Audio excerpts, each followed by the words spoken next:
Good morning and welcome in to Hurrdat Sports Radio here on a Monday. I'm Ravi Lulla with Andrew Rogers. We've got Shane Schilberg with us as well, doing his producing thing over there. What's he picking fruit? Producing? Yeah, producing. No, that's a little different. That's the farmers. That's why we had daylight savings time. Oh, right. So he's yeah, that's why Brock Purdy was on the field, like in the combine on the field. Exactly. It's harvest, It's harvest season. It's his bye week, so he had to get it done. Listen, he's like one of those guys in the 50s that had to work a side job when they were playing professional football. Mm-hmm. He doesn't get paid enough. No, well, he's actually like the lowest paid QB in the league. So, which is what, 14 million? I think it's 800,000 somewhere in there. Yep. So not bad. Still doing okay. I think he'll be all right. Doing just fine. I think he'll be all right. We are live with you here on AM 590 ESPN Omaha, ESPN Tri-Cities, as well as Twitter and YouTube. You can stream us there if you'd like to see our bright and shining faces. Andrew with his Omaha hat. Yeah, you got it. I've got a T-shirt with that logo on it. I love that logo. Yeah, this is the one from the same pop-up shop at the College World Series that you got your Griffey hat from. Yeah, baseballism. Mm-hmm. Yep, terrific. Yeah, the one that you and Chafe were bonding over. The other day. Oh yeah, I love baseballism. Good stuff that we need. Let's get them sponsored. Come on. Baseballism. It's you heard. You guys are on the road right now. You can hear us. I know you're listening. They're streaming. Let's get out here and get some sponsors going. Joining us on the show today, we've got our usual 8 a.m. on a Monday, Sam McKewon. There's obviously I'm sure he has a lot to talk about with the Nebraska football game. Special guest this morning, Mike Sauter is going to join us at 8:45 for a couple reasons. Number one, is he considered a special guest? Well, it's special on a Monday. Right? Is it normally? I think it's special. I'm excited to have him. We've got a couple topics we want to talk about with Sauter. Number one, Nebraska basketball starts off tonight. College basketball in general tips off tonight, but Nebraska tips off tonight. I'll be tomorrow. There. Courtesy of with Michael. Arms wide open. With arms wide open. Tickets. There you go. So you can go say hi to Andrew Rogers out there at Go Lions. Go to see his alma mater, Lindenwood. They are 21-point dogs. I want to say I'm surprised it's not more. And rightfully so. Lindenwood up to no good. Yeah, that's it. So we're going to talk Sauter about that. The other thing is some news over the weekend that Sauter broke was the retirement of longtime Miller North football coach Fred Petito. He had been at the school for 41 years. Well, he'd been at the school since it opened, so 43 years ago.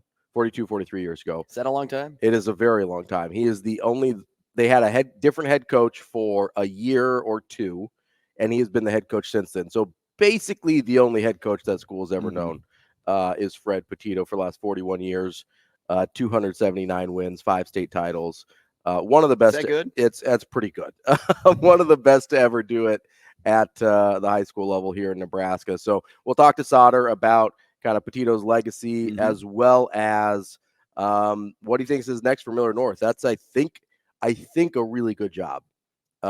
They've obviously had a ton of history of success, and it's a place where they're very eager to succeed. So I don't think support will be an issue.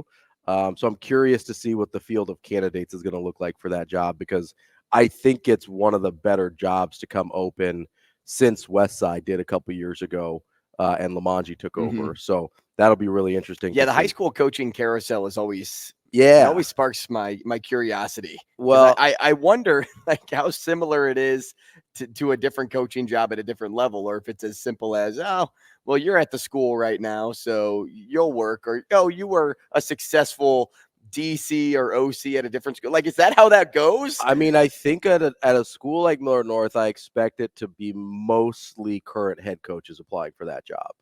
I don't think they're going to take a lot of chances. But, like, do you jump from B to A? Like, I mean, sometimes is this how it works? Sometimes you'll jump from like a B to an A. Sometimes you'll move from like it. There's just off the top of my head a guy like Brandon Cool out at Kearney.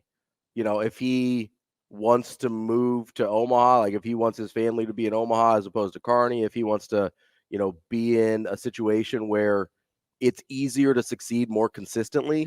To me, that's the type of guys that I look at for jobs like this is, okay, who are guys that are doing a really good job at a place that it's a little bit harder. Right. So anywhere outside of the metro, it's a little bit harder to be successful because you have a smaller pool of kids to pull from. Would you freak out if it's Eric Crouch?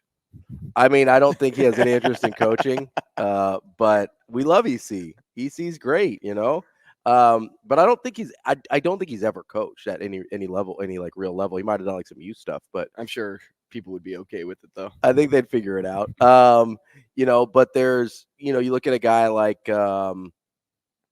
this is just me speculating off the top of my head. A guy like Larry Martin at Omaha North. Miller North's an easier job than Omaha North. It just is in terms of the pool of kids you can draw from. OPS has been really challenging jobs since COVID, and they shut down that season. Like that's kind of set back some of their athletics a little bit. So anywhere outside of OPS is easier than OPS currently. And that's not a knock on OPS. That's just kind of the way things have fallen since they canceled that 2020 season. Mm-hmm. So to me, that's where it's really interesting is you've got some really highly successful guys that you would maybe think, hey, they probably don't want to leave their current job. But if you can win at that same level or even higher, and it's just a little bit easier, I mean, that's hard to Where does turn Miller down. North rank in terms of like booster support? I think it's pretty good. I don't know as much Because that can sway for sure. anybody Yeah, to go to absolutely. a program knowing that, hey, we're going to have, whether it's the funds to get new like equipment, a lot of gear, a yeah. lot of times, So I believe it's pretty good because I know that they in the past, I don't want to speak too much about now just because I don't have as good of a feel for it, but I know like in the past they've helped fund like pretty serious weight room expansions and like new equipment and stuff like that. So I think it's pretty solid at the very least. I don't know in terms of compared to other schools. Sure. In my experience, there hasn't been much that Miller North has ever like wanted for that they couldn't get. So that's probably good enough at the very least in terms of booster support. I would guess it's somewhere in the neighborhood of like a West Side and a Prep, which are pretty good in those respects as well. So, but yeah, it's going to be really interesting to see, and I'm excited to talk to Sauter about it at 8:45 to see who he thinks some legitimate candidates could be for that job. Joining us at 9:30, one of our own as well, Jacob Padilla. That dude was just wire to wire covering high school volleyball. He was all over the place this weekend. Covered, I believe, I think I read this right on our social media. You can follow at Hurrdat Sports on Twitter if you want to stay up to date on all of this stuff. At Hurrdat Sports on all of the social media platforms. But I believe he wrote something about every single match that was played during the high school tournament. That's crazy. I think he tweeted out that he wrote 9,000 words. Yeah, something absurd. Just crazy. So we'll talk. But that's Jacob Padilla. Yeah, that's absurd. what he does. Yeah, that's what he does. He is he just grinds those things out, and I think he still made time to write for the Husker volleyball team. I think he did, yeah. So we'll talk to Jacob about especially the high school volleyball championships wrapping up. Scott with their 9th in a row. Yeah, I said that right. 9. That's bonkers. And they were a little down this year. They were a 3 seed this year. They came. I mean, And they were a little down this year. They were. I mean, for them, that is a little kind down. of, right? I mean, it's kind of what we discussed with Sauter on Friday. Their schedule. They go out and play a different schedule. It makes them a 3 seed, right? I mean, you It's don't have true. 13 losses. But I mean, even you have the schedule that they've been doing that for facing. a little while, and they've still won more. Right. So for them, it was a little down, right? Like we're talking in relative terms here.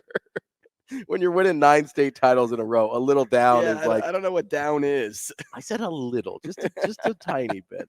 I think vibes are up. Well, I think they're up now, yeah. After that, hoisting those banners again. And then we will wrap up with Nate Davis from USA Today to talk about the NFL, kind of wrap up a weekend. A much more relaxing weekend for me because the 49ers didn't play. So it's a little bye week, just, sit back, relax, enjoy I got that. to watch the Bears stay competitive. You and those Bears, man. You Stay competitive is the key word. I still don't understand the Montez Sweat deal. So he got paid. I would say they did re-sign him, but that was the one thing we were concerned about. The follow-up concern, though, is are they going to be a playoff team in 4 years? Yeah, does it change anything? Because I don't think it does. At best, you're probably looking at a team that makes it 3 years from now. At best, Yeah, because you need to probably get a new quarterback next year. and if that's the case, is it Joe Burrow? Do you get there right away? I don't think this team is a right away Bengals team like what Joe Burrow got thrown into. No, I don't either. And I don't know that there is listen, I know people are obsessed with Caleb Williams.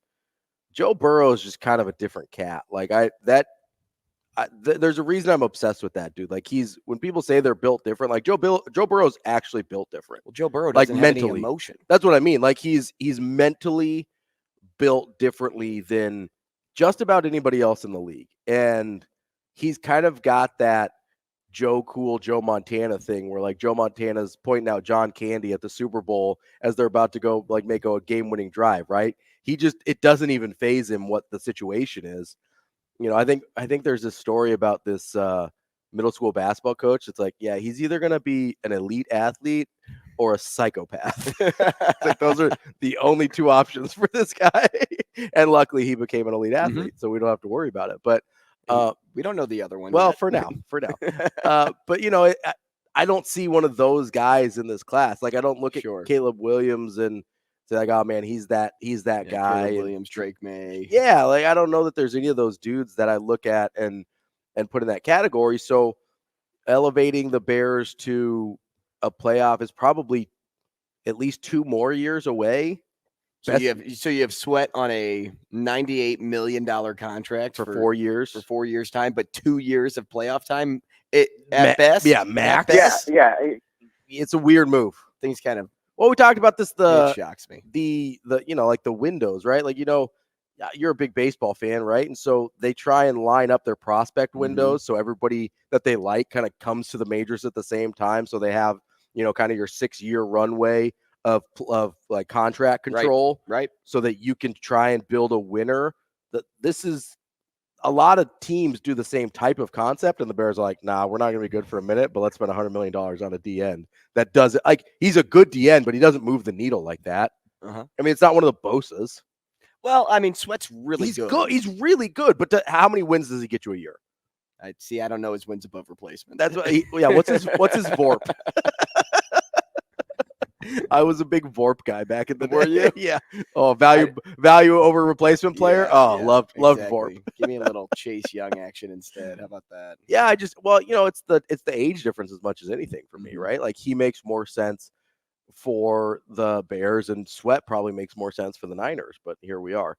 We'll get to some more NFL later though with our guy Nate Davis.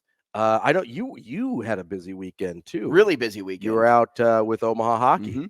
Yep, we started on Friday night and closed things out on Saturday. I was actually a dual purpose. I was dual threat that night. Oh, you were pulling double duty? I was. I had Avery's job as she was out in East Lansing. So I was doing the interview with Coach at intermission. Okay. And then if the team won, I was doing the player of the game interview in venue, which is funny because I bet people don't realize that I can have a different persona or personality, or I at least take that on when I do an interview versus when I'm the MC. Oh yeah. Because I do my hit at the beginning of the game and I'm really loud and lively. I'm like, make some noise, things like that. And then you hear me with Coach and I'm like, Coach, pretty good first period there. Got a goal right away off the start. How impressed were you with the team's performance there? It's like people are probably like, wait a second. Wait, who is this guy? He can turn down. There's there's a volume button. There is a volume button with Andrew. And it's the same thing with the player of the game interview because I kind of combine the two. I was interviewing Victor after. So Victor Mancini scored the game winner, his first career goal. Our guy, Moose. Love him. It was in OT on Saturday. So they split with Western Michigan, which was great for this team, especially after the performance on Friday night. It just seemed like Western was so much faster, and they just moved the puck better. Even though Omaha got off to an early lead and was actually leading a majority of that game, Western just proved to be too much on Friday. But Saturday, when Moose scored that goal, I pull him aside after the game. We're doing the interview in venue, and so I'm like, Moose, take me through that moment. It's been a long time coming, right? And we're doing it. And then right at the very end of it, I'm like, And that's your player of the game, Victor Mancini. Make some noise. So it's like I kind of merged the two together, and people are probably like, this freaking guy. What you Matt Rule? You friggin' guys. No, it is kind of funny to see you like switch modes because we were out at the Pinnacle Bank Championship in August and doing our whole week of shows out there. And then I would see you on our socials, like interviewing the golfers, and it's like two totally different human beings because you go from, like on air MC Rogers to buttoned up to like Jim Nance at Augusta. Right. Like, how'd you feel there on 18? What was going through your mind as you putted for the championship? Course conditions today weren't the best. How did you fight through them? So Omaha got the split against number 11. Yep, Western Michigan. So that's a quality split there for them. It really is. No, yeah, I mean I'm in all honesty, that's even without the way Friday went, that's a quality split regardless because that's a really good opponent there. 3-2-1 on the season for your Mavericks hockey team. There's a lot to get to say the least. But it all started on Friday. It did, yeah. I mean, so we got high school football. We have our semifinals set. Class A football. A lot of blowouts in Class A. I thought the Millard South Omaha North game was going to be way more interesting. Maybe defensively because of what Omaha North brought. And I thought with their line play on each side, like I thought that would be a much more competitive matchup. But Millard South blew them out 45-0. To be honest, though, I wasn't shocked that I saw blowouts. Yeah, I mean, especially in the West Side. I would say I wasn't shocked about that one because we saw how it went the first time, and it was worse this time. Right, and I saw Omaha North play the final game of the year, and only put up about 7 points. But Elkhorn South's team was, I mean, they were missing Rauner. Yeah. So if you have like a really good quarterback in, you can take advantage of that defense. Of Omaha North, yeah. So Millard South didn't shock me either. And frankly, this looks like we're about to see two cars meet at the finish line, and it's going to be 1-2. The collision course is in process. I think we are on a collision course for West Side and Millard South again. That game, I hope we have, assuming that's how it plays out, West Side. That's how it will play out. I mean, West Side will be a big favorite over Millard West. Millard South will be a big favorite over Elkhorn South. Although that game is interesting because I went to that game earlier this year, the Millard South, Elkhorn South. I believe it was back in like week 2. That's the first time Rauner got hurt. And that was such a strange game because Millard South had, I think, 3 sort of fluky touchdowns, and it ended up being 33-0 in that game.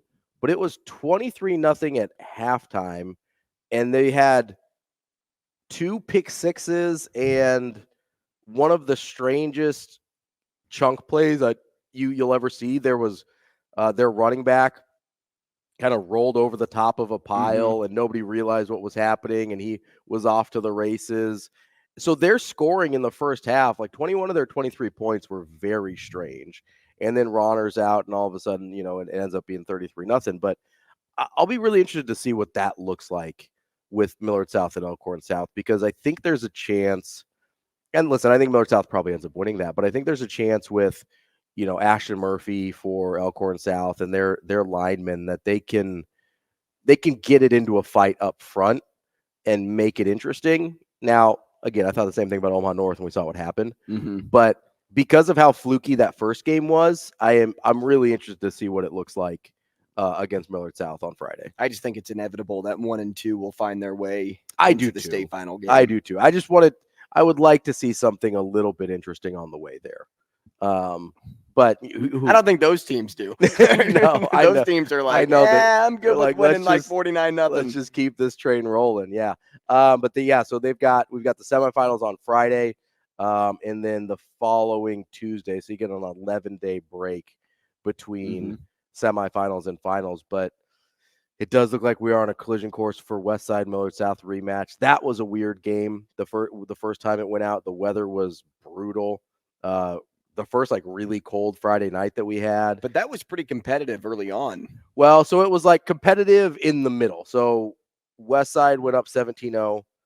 Miller South came back to make it 17-14, and then Westside stretched it out at the end again. So that'll be interesting to see, because the wind in that one was such a huge factor, because, I mean, you were talking about like 20, 30-mile-an-hour gusts right into guys' faces. Every pass looked like a duck. It was from both sides. It was rough.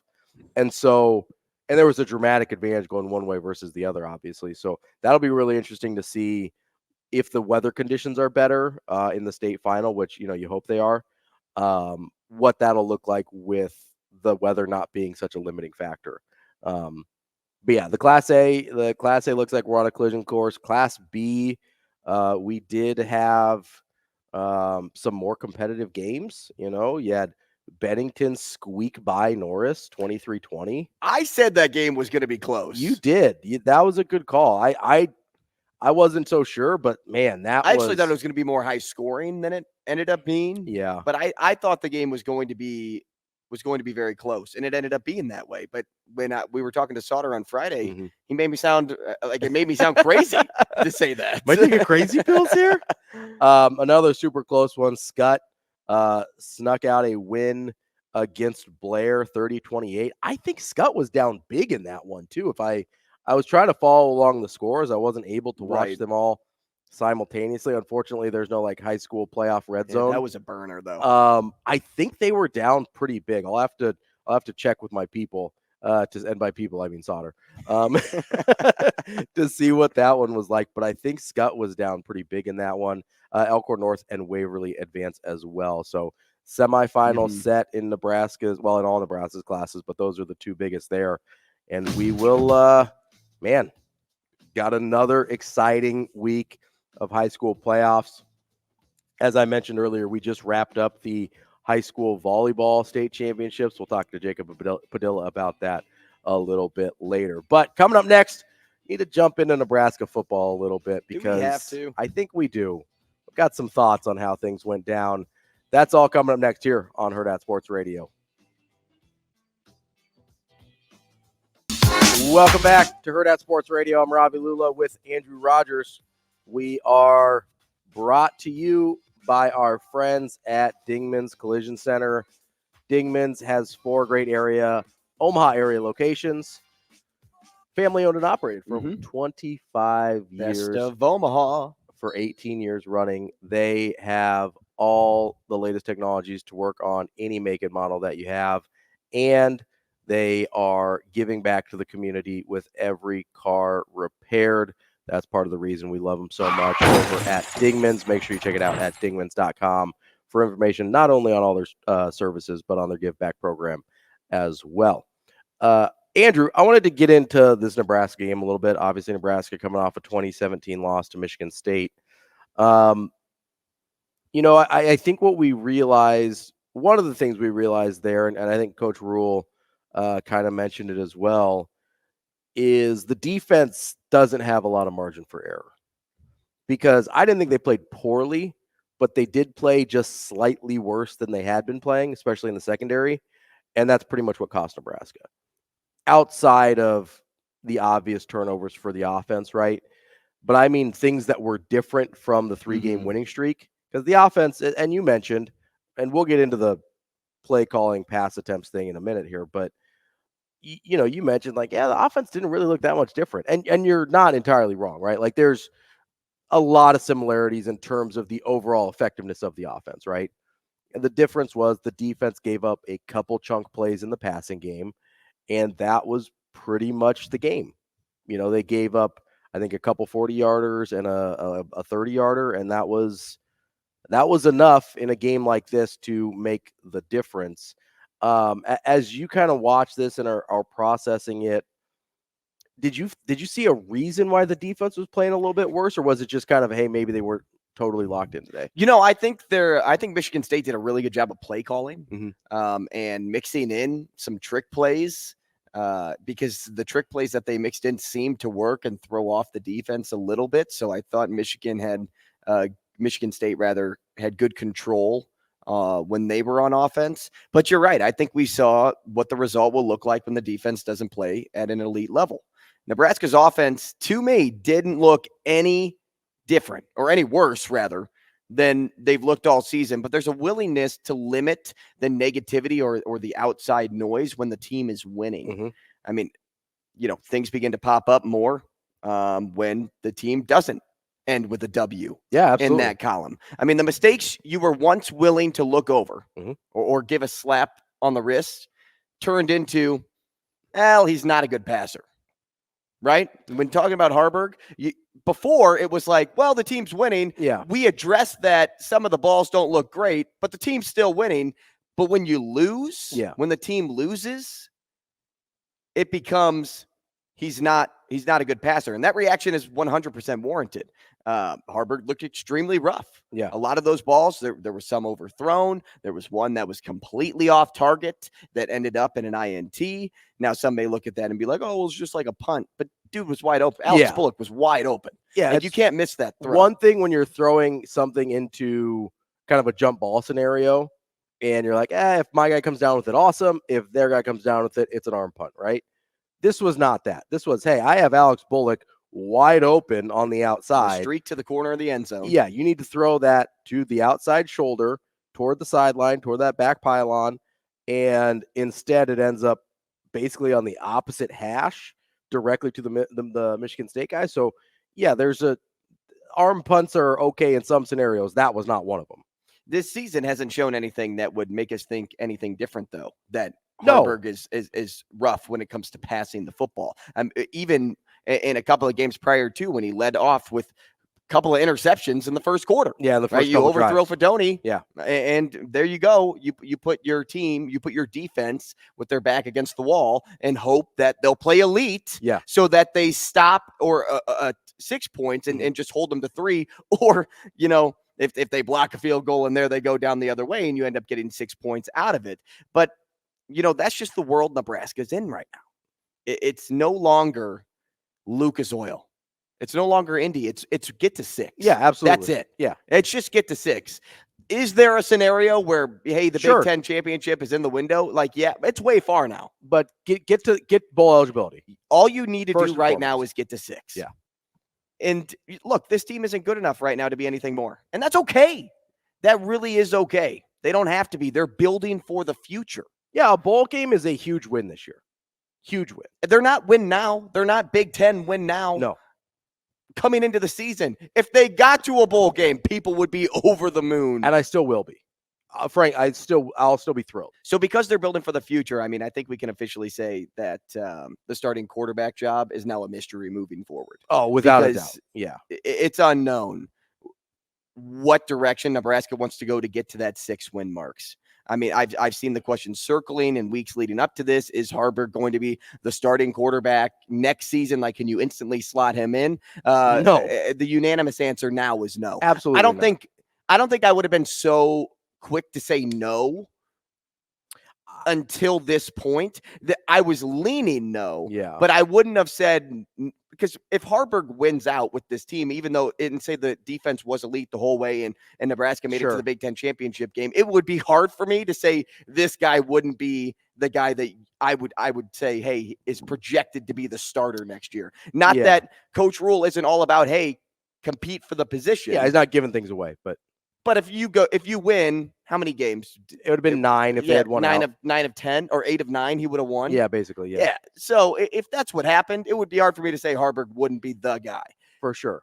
But in a moment like this, now I can finally sit back and say, here's what Nebraska needs to do. Nebraska needs to line up Sims and Harburg in practice again, and here they go. Yeah. I mean, give Chubba his reps if you want. Give him his reps because he's a great passer. And we've heard that. From what we've heard, we don't really know.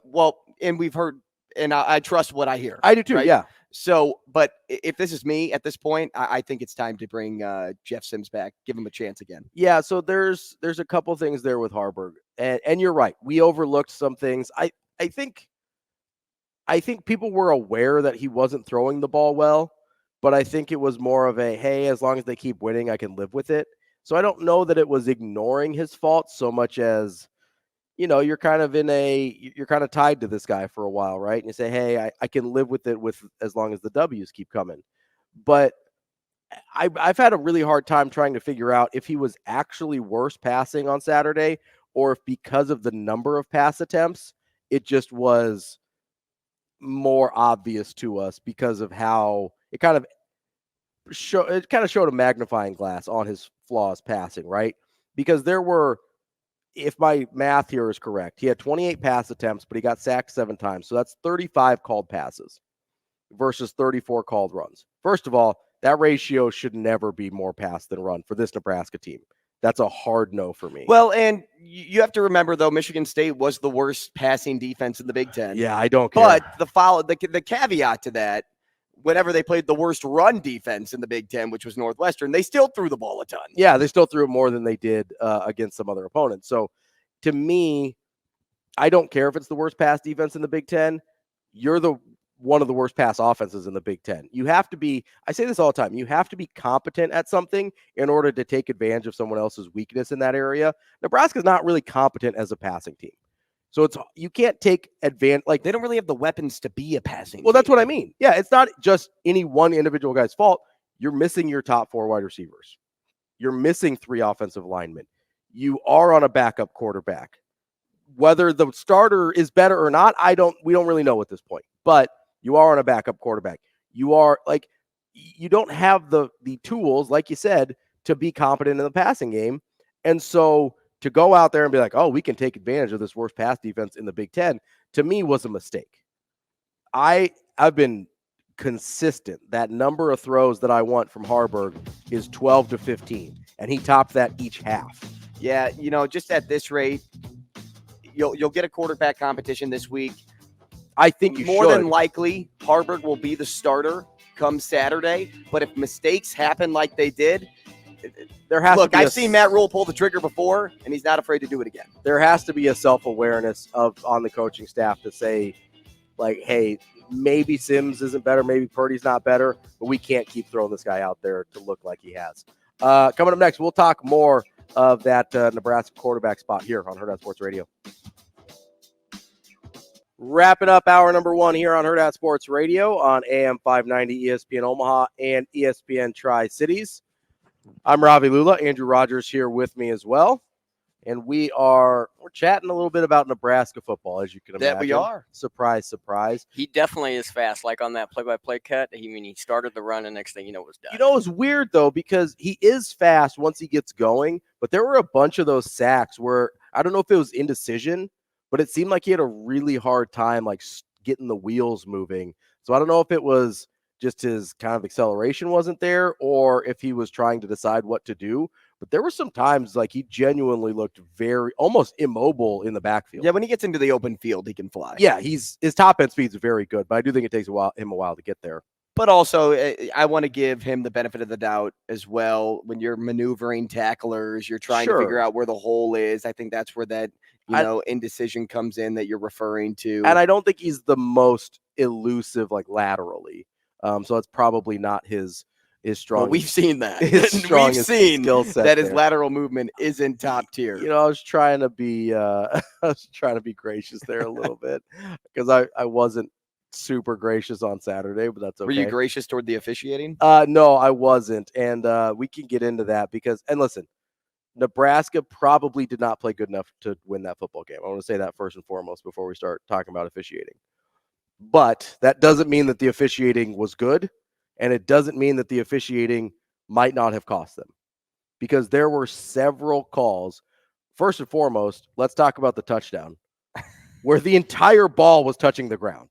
Where it was moving. And one of his hands was between his body and the football, not between the football and the ground, which to me has always been not even close to a catch. He had one hand on the end of a football. And if you're watching on the YouTube or Twitter, you can kind of see me mimicking it here. But his one hand was here.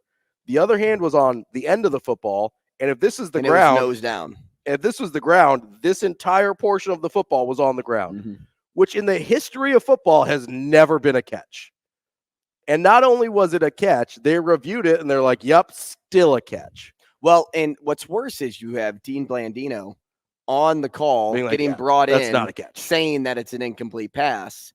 And then when the review says call stands, you go back out there and Blandino's like, well, every replay official, like, it's subjective. Like, and wait, how is this subjective? Yeah, no, Like, the entire football was on I the thought ground. it was letter of the law. I thought that's why we went to replay, because everybody had a so-called rule book in front of them where in black and white it tells you what's this and what's that. Yeah. And you're going to tell me that a replay official has like the verdict or has the ability to give a verdict based on his own judgment versus the judgment of what the rule book book tells you. And on that makes no sense. Targeting, that is a real thing, right? Because there is some discretion there, because you can't always tell, okay, where was he aiming? What was he leading with? Whatever, right?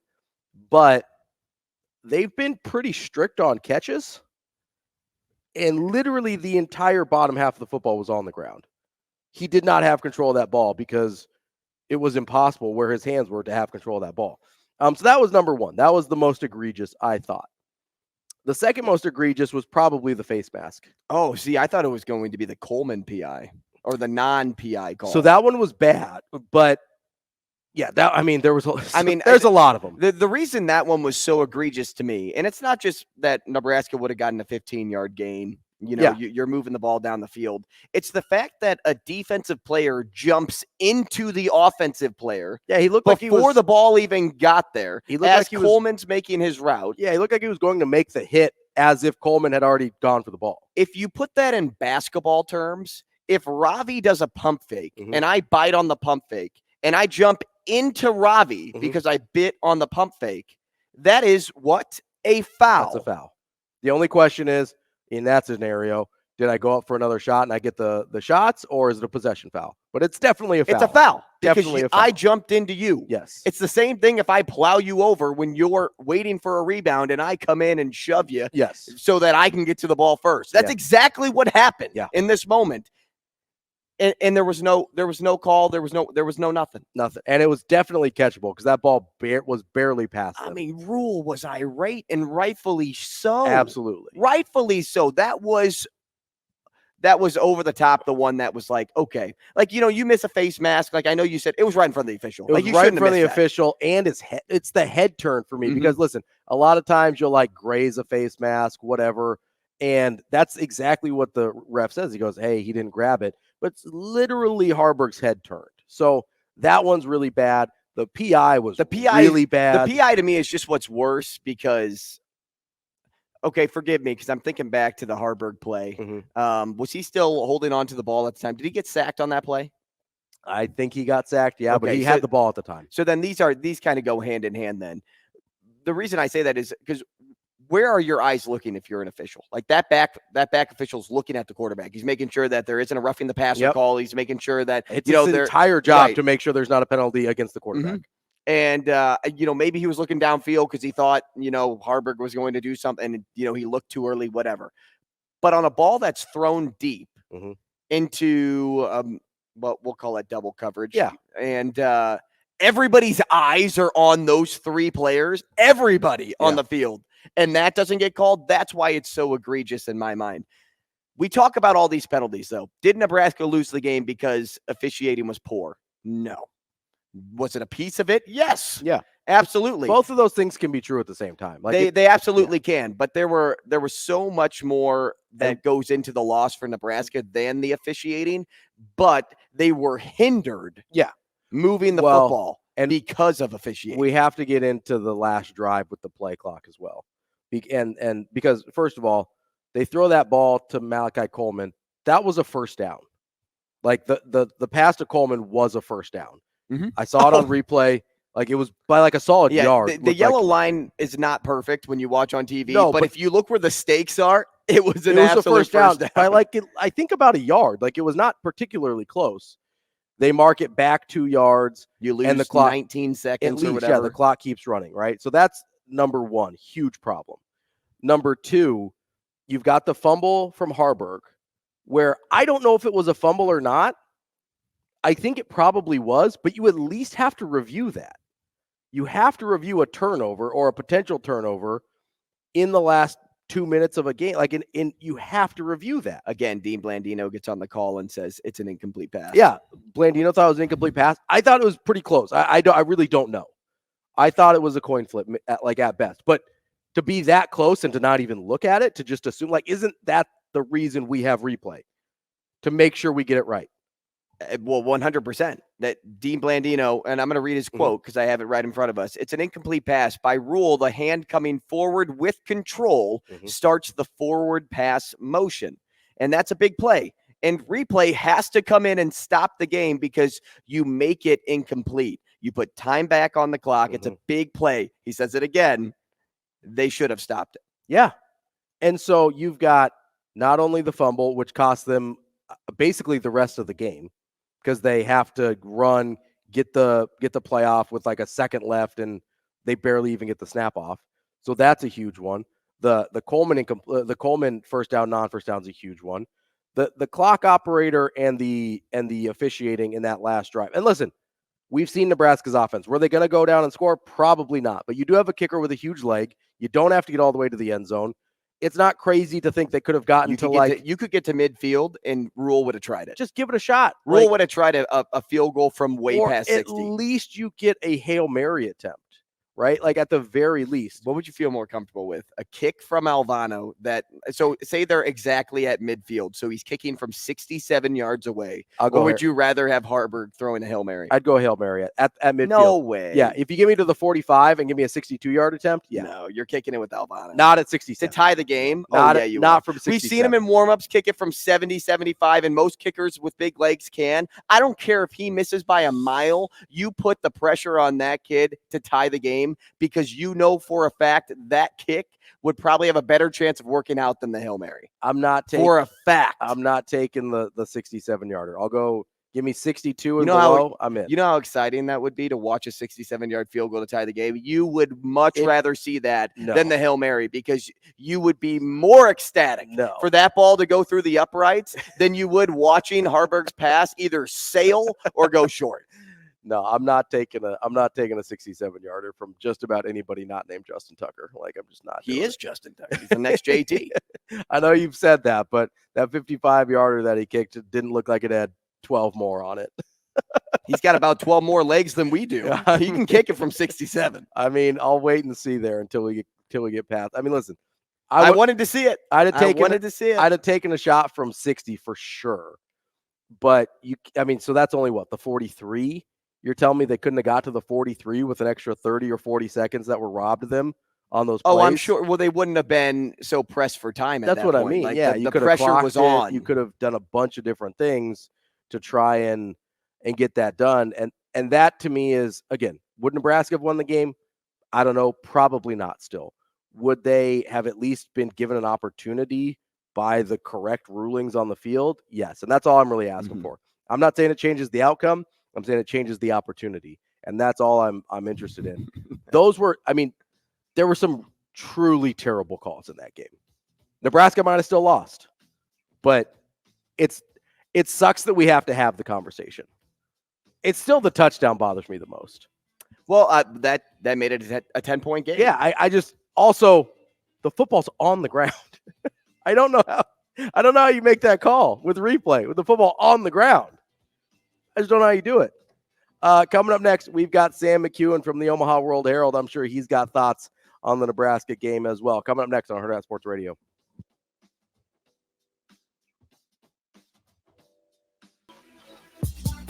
Kicking off hour number 2 here on Hurrdat Sports Radio. I'm Ravi Lulla. Andrew Rogers here with me. We are now joined by our friend Sam McKewon from the Omaha World-Herald. Sam, how are you this morning? I'm good. How are you? We are doing okay. Let's just jump right into it here. After Saturday's performance, what do you think is the most likely path forward at the quarterback spot just through the end of the year? Not talking about next year yet, just for these last 3 games. Do you think this is still Heinrich Harburg's job, or do you think it starts to get opened up to competition? Well, if you open it up to competition, then you have to determine, if Justin wants to play. He's got his 4 games now, right? So he's never redshirted. In theory, he could graduate and go somewhere else and have 2 years. I think Sims would probably play if that's what you wanted. And then, of course, you have Chuba Purdy, and maybe you give the Chuba Mobile a spin, and you just see what he can do. You know, I don't know. We've seen him play. You know, we saw him for 2.5 games last year, and I don't know that set the world on fire. It didn't, actually. It wasn't very good. And what I've seen from Harburg is better, to be very honest with you. But Chuba didn't have the same defense that Nebraska does have now. He did have Trey Palmer. So, you know, if you want to play him, you have to assess how well he can run the option. They obviously want that to be a part of things. And can he do a little bit more in the pass game? Again, they're going to have to chew on that themselves. There are things about Heinrich Harburg's game that I like. I've said that I think several weeks in a row. So I think he's just going through the education of being a quarterback. He's working through some of the things that he's trying to get better at. They almost won the game anyway, and they had one of the worst passing games I think they've had since they've joined the Big Ten. I mean, it was bad, but you know, there's things that I think he understands about his play, and I think he's trying to get better. And they just don't have a ton of pieces. You know, the receivers are young. Mm-hmm. The line is beat up. You know, if you can go away from Harburg, but nothing that Jeff Sims showed in the two games he played was encouraging. I just didn't like the picture when he was out there, including passing the ball. I thought he threw the ball too low a lot, whatever. But there's probably things he can do that Harburg can't do. And then if Chuba goes in there, you have to expect Chuba to have a ramp. And by that, I mean he's going to go out there and you just don't know what's going to happen. You can't assume he's going to go out there and go 15 for 17 for 205 yards like Josh Dobbs. I mean, it's not going to happen. So you have to expect if Purdy plays that he's going to make mistakes too. Every decision that you make at that position cannot be a one drive decision. Otherwise, you'll send the message to the rest of your team of, we don't really know what we're doing. So they have to think about how they want to manage that position over the next 3 weeks. I would think it would still be Harburg. Maybe Matt Rule will tell us something different today. Sam, on Harburg's performance this last week especially, how much of that do you put on him where he obviously struggled in certain areas? How much of it do you put on kind of the play calling that asked him to drop back 35 times, which resulted in 28 pass attempts, the most Nebraska's had this year? I don't put a ton of it on the play calling. I think that this was a team that you had to go throw the ball against because they're going to run some man coverage, and if you get out of the man coverage, and you could scramble, you know, so there's some things there, and you're going to have to try to beat them over the top. And I don't think the play calling was bad. I'd probably put away the 2 quick screens. That play, which we had not seen all year, didn't work. And they must have thought I think they thought they saw something that said, if we run tempo and we get up to the line of scrimmage and we throw that quick screen out to Bullock, he's going to have 7 or 8 yards, and then that's going to adjust that safety, and then we can run the ball. Like, there was a reason they did that, and the play didn't work. Now, you can say that it was a bad play call, or you can say it was a bad idea, but obviously they did it with some intention. They did it twice, and then they put it away. The other ones, I don't have a problem with a lot of the throws they're trying to make. A couple of them, Harburg needed to just let it go. Another one, Bullock dropped. They tried the bootleg, the reverse out bootleg pass. It's a kind of a single person safe route, comeback route. They missed it for a third week in a row. It was covered fairly well. That happens sometimes. That's a pretty common play. Then late in the game, you're trying to get back into it. You got to throw the football. So, and I thought, they broke some big plays, actually. They hit Malachi for 30 and Harburg scrambled for 43. And so, that's the way it goes late in the game. I didn't have that much of a problem with the play calling. I'm sure some people did.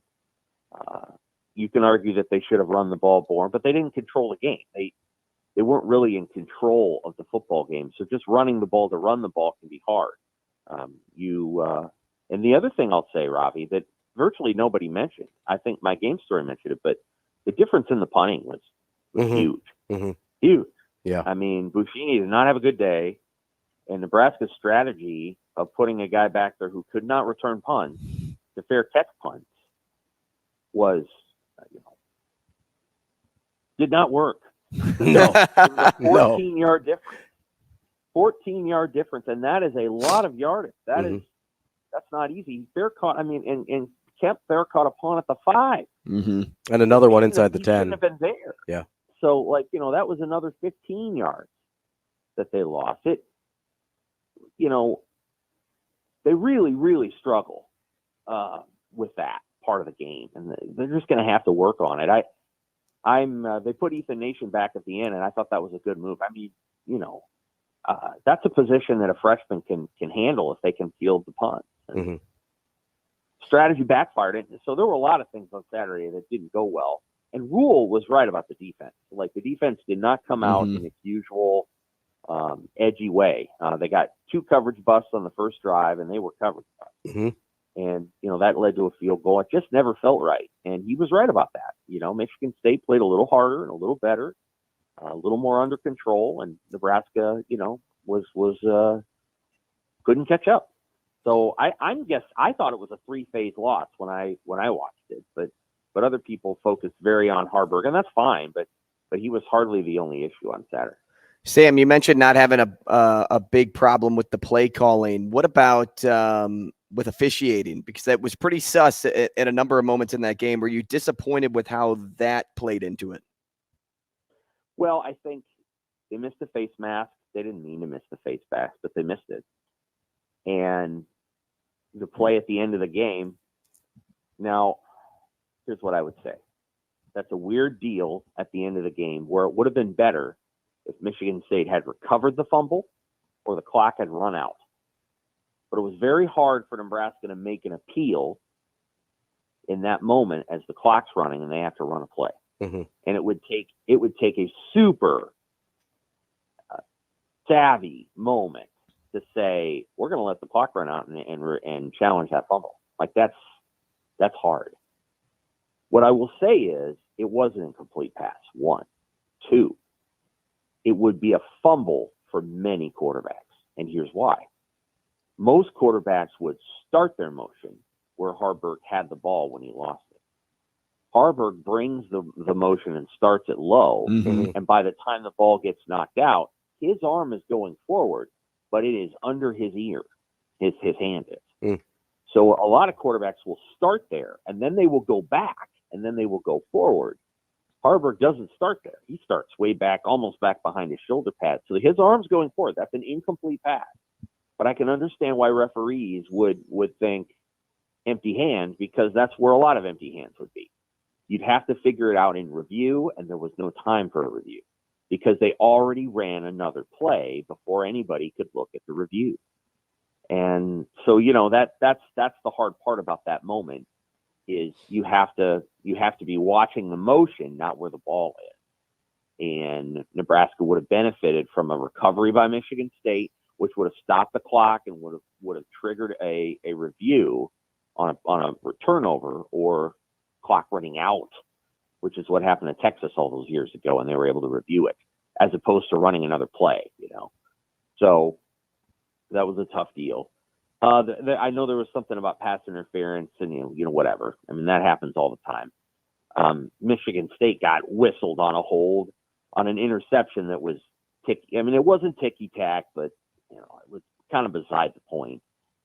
So there plays go both ways. That happens.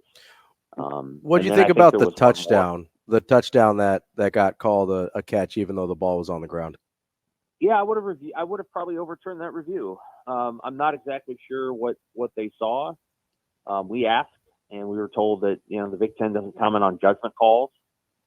So we asked after the fact because we don't know who the pool reporter was supposed to be. So I reached out to the Big Ten directly, and they said they don't comment on that stuff. And so, I don't know what they saw. Hard for me to it's hard for me to speak to it. So that's hard. That was a reviewed play. And, it did look like the ball was moving a little bit, but they called it a touchdown. Sam, how about this? In a game where, things definitely didn't go Nebraska's way, or they didn't play their best football, what's one positive that comes out of a loss like this in your mind? Whether that's something you picked up on that hasn't been there all season, or something that improves what Nebraska is trying to build in the future. I thought Malachi Coleman played well. I thought he blocked well. I think he's a physical blocker, and I thought they finally started throwing him the ball. He had 6 targets. He only caught 2 passes, but I thought Malachi Coleman, that was his best game, and he got, he's a good blocker. He did a nice job there at times, but I don't know how you're going to see what he can do unless you throw him the ball. And Harvard's got to throw him the ball, and they've got to create opportunities for him to get the ball. I've been a little surprised up until Saturday, like what he's doing out there, like throw him the ball. Like if you're just having him out there to be a decoy or to block or whatever, there's a lot of guys who can do that. Malachi's not the most polished receiver, but he might be the most physically gifted receiver on the team, and you're not going to know what he can do until you throw him the ball. And so I thought they did a better job of trying to get him the ball downfield. And I think, the one he caught, if he breaks that leg tackle, he's gone. There's nobody going to catch him. So you have to do those things though. And I know they tried more, and I think that's good. You have to learn how to begin to do that. Back to the pass game a little bit, and I didn't write this in the rewind today because I'm not a coach or whatever. So I do feel like a lot of Nebraska's pass plays are designed to accomplish something specific to a specific receiver. And so, like, he has defined reads, and it's like, we're going to play action here, we're going to roll out here, we're going to throw this comeback here. You're going to look at this, you're going to look at this, and you're going to look at this. I think that there's some value in just drop back, look for the guy that might be open, and throw him the ball. And I think there were a couple moments like that late in the second half that were actually good for Harvard. He needs to learn how to just 4 wide. You got 4 routes. Here's your first read, your second read, your third read, but you might have to progress through the read. We're not going to cut the field in half for you. We're going to make you stand in the pocket and do something. We're going to make the guys protect. And over time, you're going to get better and better and better at that. And I thought that was good, and I thought a couple times, he made the right read and threw a pass that he should have. And so those are things that, you just have to continue to build on. We can get very trapped within the concept of like the season, and they're 5-4. They need to win one more game. They might do that Saturday, and they're in a bowl. And everything from that point forward is like a ladle of your favorite gravy, whatever that is. And seriously, like everything. Nobody expected anything more than that. So everything else is about the big picture from there, and like how you get better for next year. And they won't look at it that way. Obviously, they want to go up to Wisconsin and win. Obviously, they want to beat Iowa. All those things are true. But at some point, you have to say, all right, we got done what we wanted to get done. Now we need to see what we can do. We need to be a program. We need to find out who we can be. And can we live into the identity we want? And part of the identity they want to live into is they want to be able to throw the ball 25 or 30 times a game, like most teams do, and have that go well. And you can't do that until you try it and you fail. And so I think that's a positive too, even though it didn't go well. But fans don't see it that way. Fans see it as, it didn't work, don't do it again, do this thing over here. Well, Nebraska certainly could have run the ball 57 times for 204 yards. I don't know that they win the game doing that. We need to be honest, this option thing is not going to be a permanent part of the plan, or it shouldn't be. I mean, it when teams figure out how to stop it, it doesn't look very good. And they really struggled with the option on Saturday, and they might do better against Maryland, but Wisconsin and Iowa will swallow that stuff up. Sam, you mentioned the last 3 games and just needing to get to that 6th win. Do you think Maryland is the best opportunity for that one coming up on Saturday? Or, obviously Iowa's had their own struggles offensively, and that one, it's probably going to be a 1-possession rock fight one way or another. But as you kind of look at these last 3 games, how do you gauge Nebraska's chances of getting that 6th win over the course of those games? I do think Maryland is the best of the 3. Maryland has historically gotten off to awful starts this year. They fell behind 14-0 against Virginia. They fell behind 14-0 against Charlotte. They lost 51-15 to Penn State. They fell behind, 14-0 there pretty quickly. They're beat up.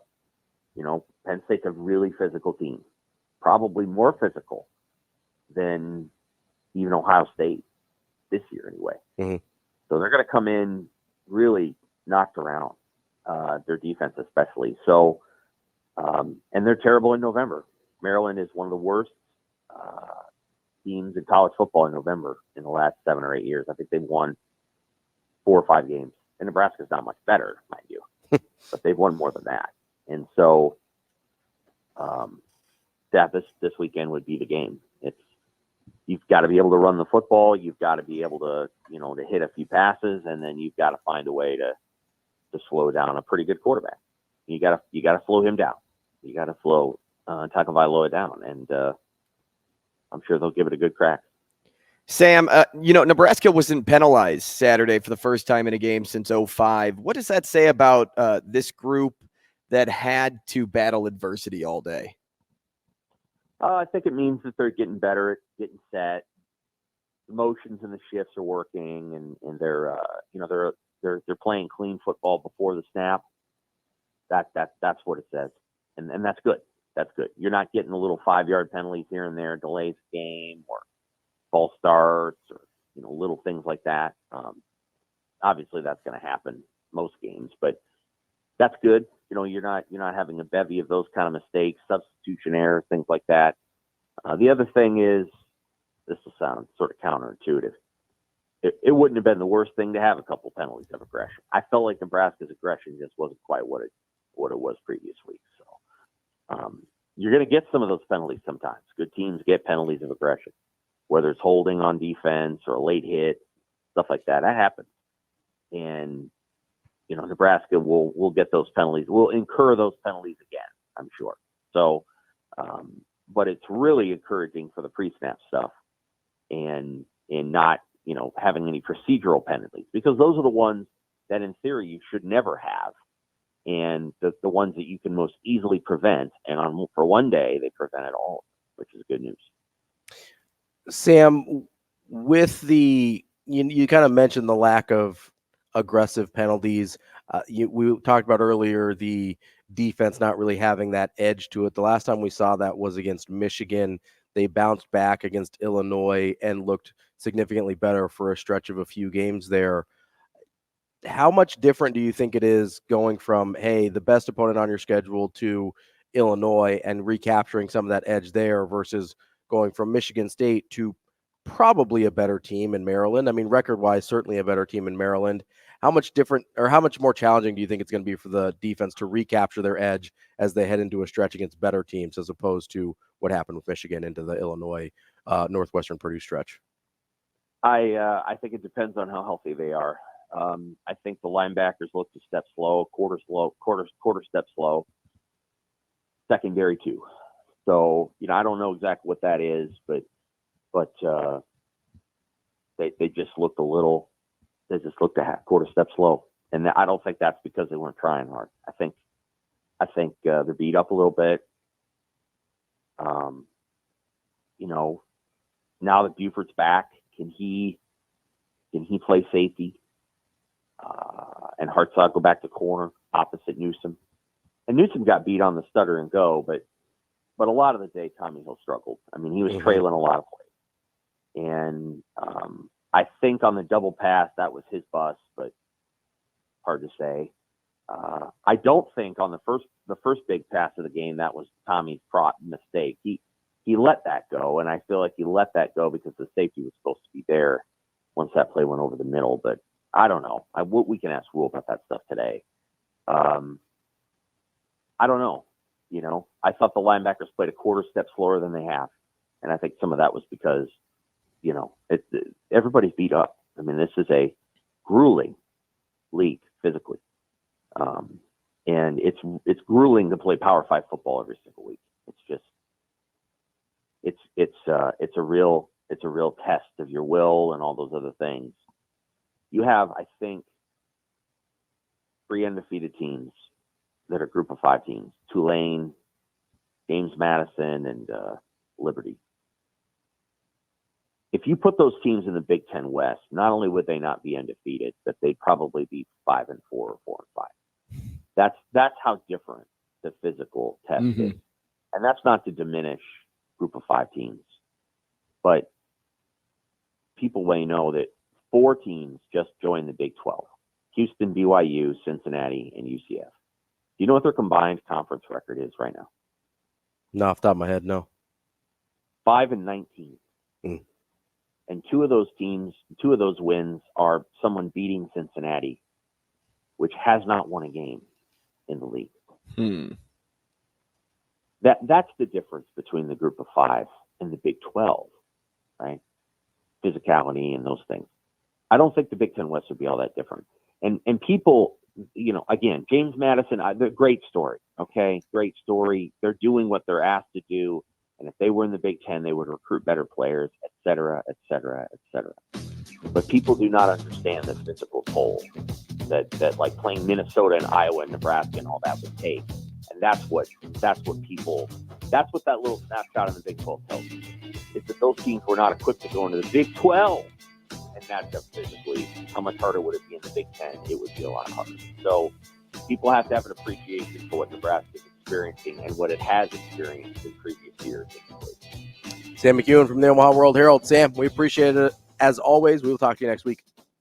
Take care. Thanks, Sam.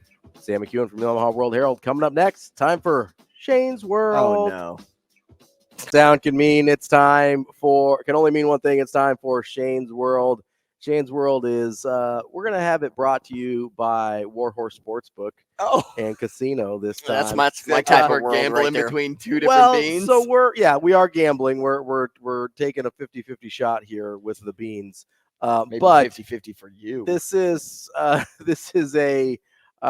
we don't have, I don't think, time for the sports cleanup today. So this is taking a spot of the sports cleanup because we've got a lot to get to still, but we need a little palate cleanser in the middle of the show here.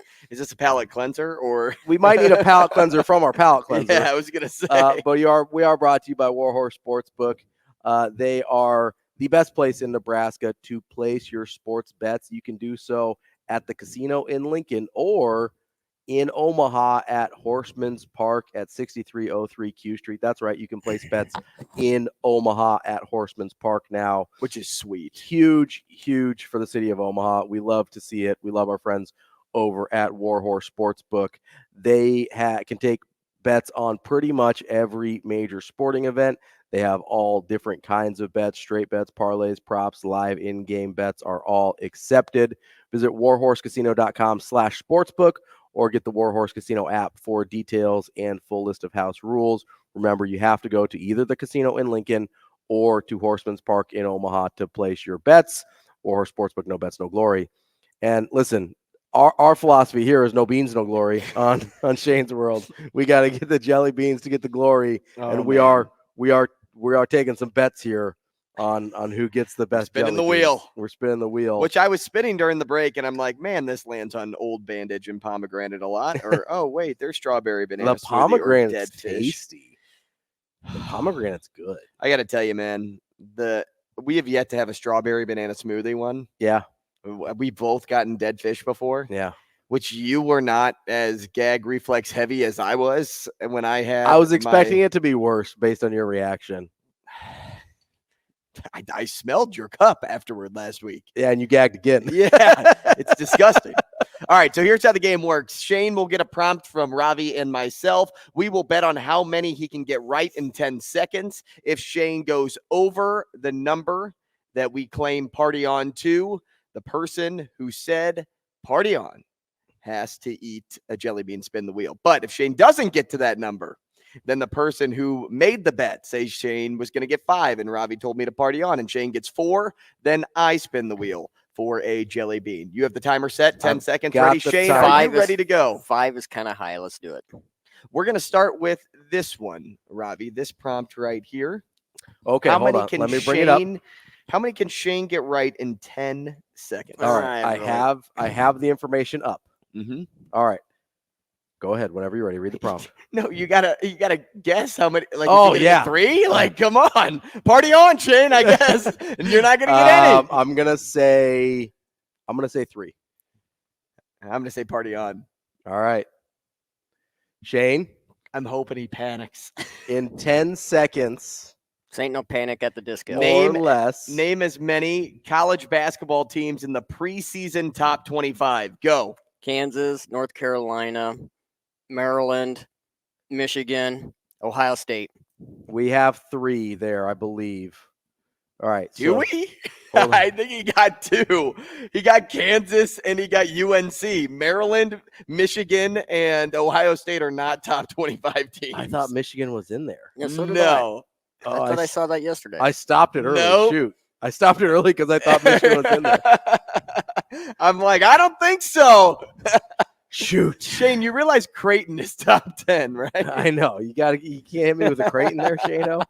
Man, I really thought Michigan was No. in there. That's So fine. now, All right. Ravi, spin the wheel. All right, here we go. Let's go. Get something bad. Get something Get bad. something terrific. We have Juicy Pear or Booger. The green guy. Is The it this green one here? goblin. The Yeah, green right goblin? there. All right, we got my spit cup Godspeed, my ready. friend.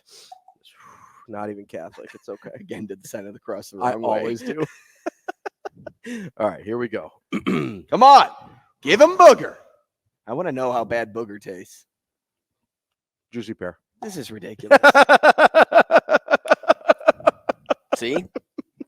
You were mad I didn't say Creighton. I love a Juicy Pear. It's delicious. What? You invented this game, man. You know how wild this is? What's wild is I'm going to lose this next round. I'm going to get cappuccino and liver and onions. You're gonna get liver. All right, And I'm let's going to do get it. liver and onions. Let's do it. I'm ready. All right, you got a prompt or you want me to Oh, go ahead. go to the next one here? All right, next one down the list. Yeah, let's do that. Okay, I think Shane can get. Oh man. Okay. Let me type this down because I need to know if we need to do this. I think it has to be the first one. Yeah, Just that one. Yeah. Okay. That changes the it game. does dramatically. Dramatically. I think Shane can get. 2. I think Shane can get 3. Party on. Let's go, Shane. You have to tell him the prompt. You ready to go? Let's do it. Shane, in 10 seconds, I need you to name current, and that's the key word here, current race car drivers. Go. Wow. Dude, you love NASCAR. I don't really watch it though. And time. Wow. This dude lives and breathes NASCAR. I don't live and breathe NASCAR. I watch the Daytona 500. They bring old guys back for that. Could you name 3 past race car drivers? Oh yeah. Naturally. Mark Martin, Jeff Gordon, Yep, Jeff nope. Burton, Quite Dale down. Earnhardt Jr., That was my favorite. Ryan Newman. That was my favorite one. Wow. Wow, good. I got Juicy Pear, Booger. Ooh, let's and go. you know what I'm going to get? Booger. I'm eating all the juicy Guaranteed. pears, so I don't What is know. this one? I think this that's one? it. I think that's it. Yeah. Here we go, bud. Shane, that was incredible.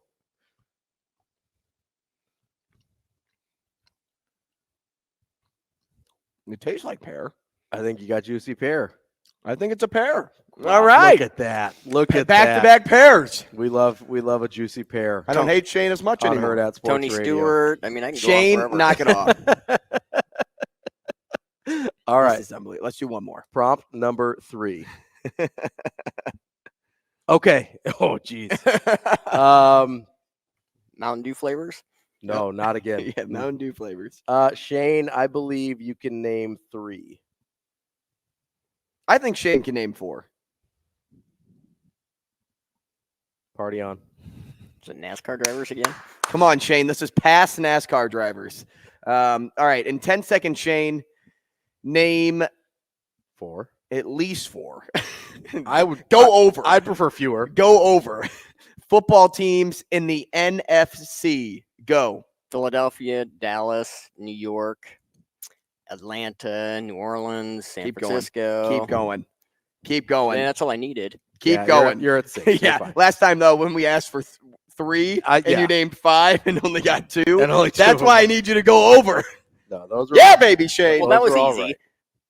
Oh, hold on. That didn't count. Got to give it a good flick there. Yeah, now you're going to get like Berry Blast or no, we're on boogers or Juicy Pear again. Jeez. Man, Booger. Boogers we are due for Booger. Booger is due. There's not a lot of them left. It's got to be that those right. 2, yeah, right? These 2, right? Yeah, that's about all we got left here. This feels like I'm dead. That one looks like Booger for sure. Yeah, that's why I didn't pick that one. Oh, good. That feels like Minnesota, Detroit. I mean, was saying you didn't even name Detroit. I thought Detroit was the one you were going to get. All right, party on. Let's go. All right, here we go. No way Booger can be that bad. I would say that Booger actually seems like one of the more mild ones compared to like barf or dead fish. I know them both very well. Although dead fish wasn't that bad. You were being soft. No, you get out of here. You're a dang animal. Yeah, that's Booger. Is it bad?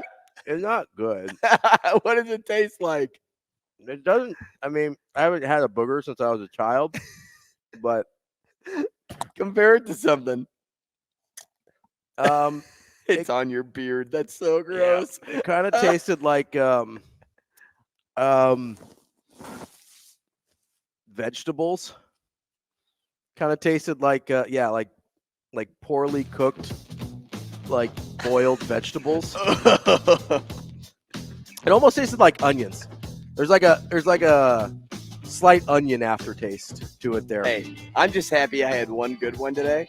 I mean, honestly, and I'm on top of the world right now. I thought that was worse than dead fish, but I didn't think either of them were that bad. No way. Not onions. It tasted like a little dead fish. It's got a little like a peppery taste to it, almost like a green pepper.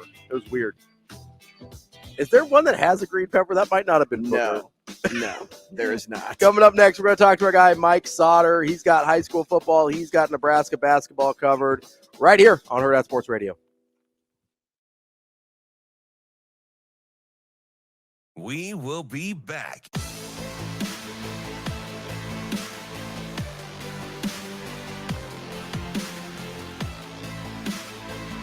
Wrapping up hour number 2 here on Hurrdat Sports Radio. I want to tell you about our friends at Teammates Mentoring Program. 1 in 3 young people will grow up without a mentor. That's why in 1991, Dr. Tom and Nancy Osborne founded the Teammates Mentoring Program. It's their mission to positively impact the world by inspiring students to reach their full potential through mentoring. Mentors and mentees meet in school during the day for about 30 minutes, and they talk, they play games, they do whatever's going on. And many mentors and mentees have reported, over 90% say they are positively impacted by this program, and mentors often get just as much out of it as the mentees do. Go to teammates.org to become a mentor today. Joining us now, live and in person here, is our guy, Mike Sauter from Hurrdat Sports. Covers Hello, Shane. Our teammate. Hello, Shane. Covers. Good morning, Mike. Shane's over there too. He covers all of our high school sports as well as Nebraska basketball. Sure. All fitted up today, going down to Nebraska ball. Yeah, fitted up today. Yeah, you got a collared shirt on. Hanging out with Lindenwood. I will not. Let's go, LU. So let's start. The reason we wanted you on, first and foremost, we will talk a little Nebraska basketball, but the longest tenured coach in Class A history, is that correct? Yeah, by a zillion years. I would say by a solid decade or more. At least. Fred Petito from Millard North, my alma mater, retired. Mike, you broke the news yesterday. Yep. You were kind of telling a funny story off air. How did breaking that come to be? Well, I got, they met as a team yesterday. He told the team at 11 a.m. yesterday. Mm-hmm. And then I got word of it, quote sources. And then I was like, oh, like That's a big deal. I may have cussed. And then it was, I was like, okay, well, I'm going to have to call him. So, so I did. And then obviously I called, administrators there and stuff like just to double check. And I said to them, how do you want me to handle it? Like, do you want me to, wait, or do you want me to, are you guys going to say what do you want me to do about it? And so Fred was like, do what you got to do. And I said, okay. Do your thing. Yeah. And, we had a good talk, and I told him how much I respected him for, he didn't know who I was when I first started doing this. He'd been around forever. And, I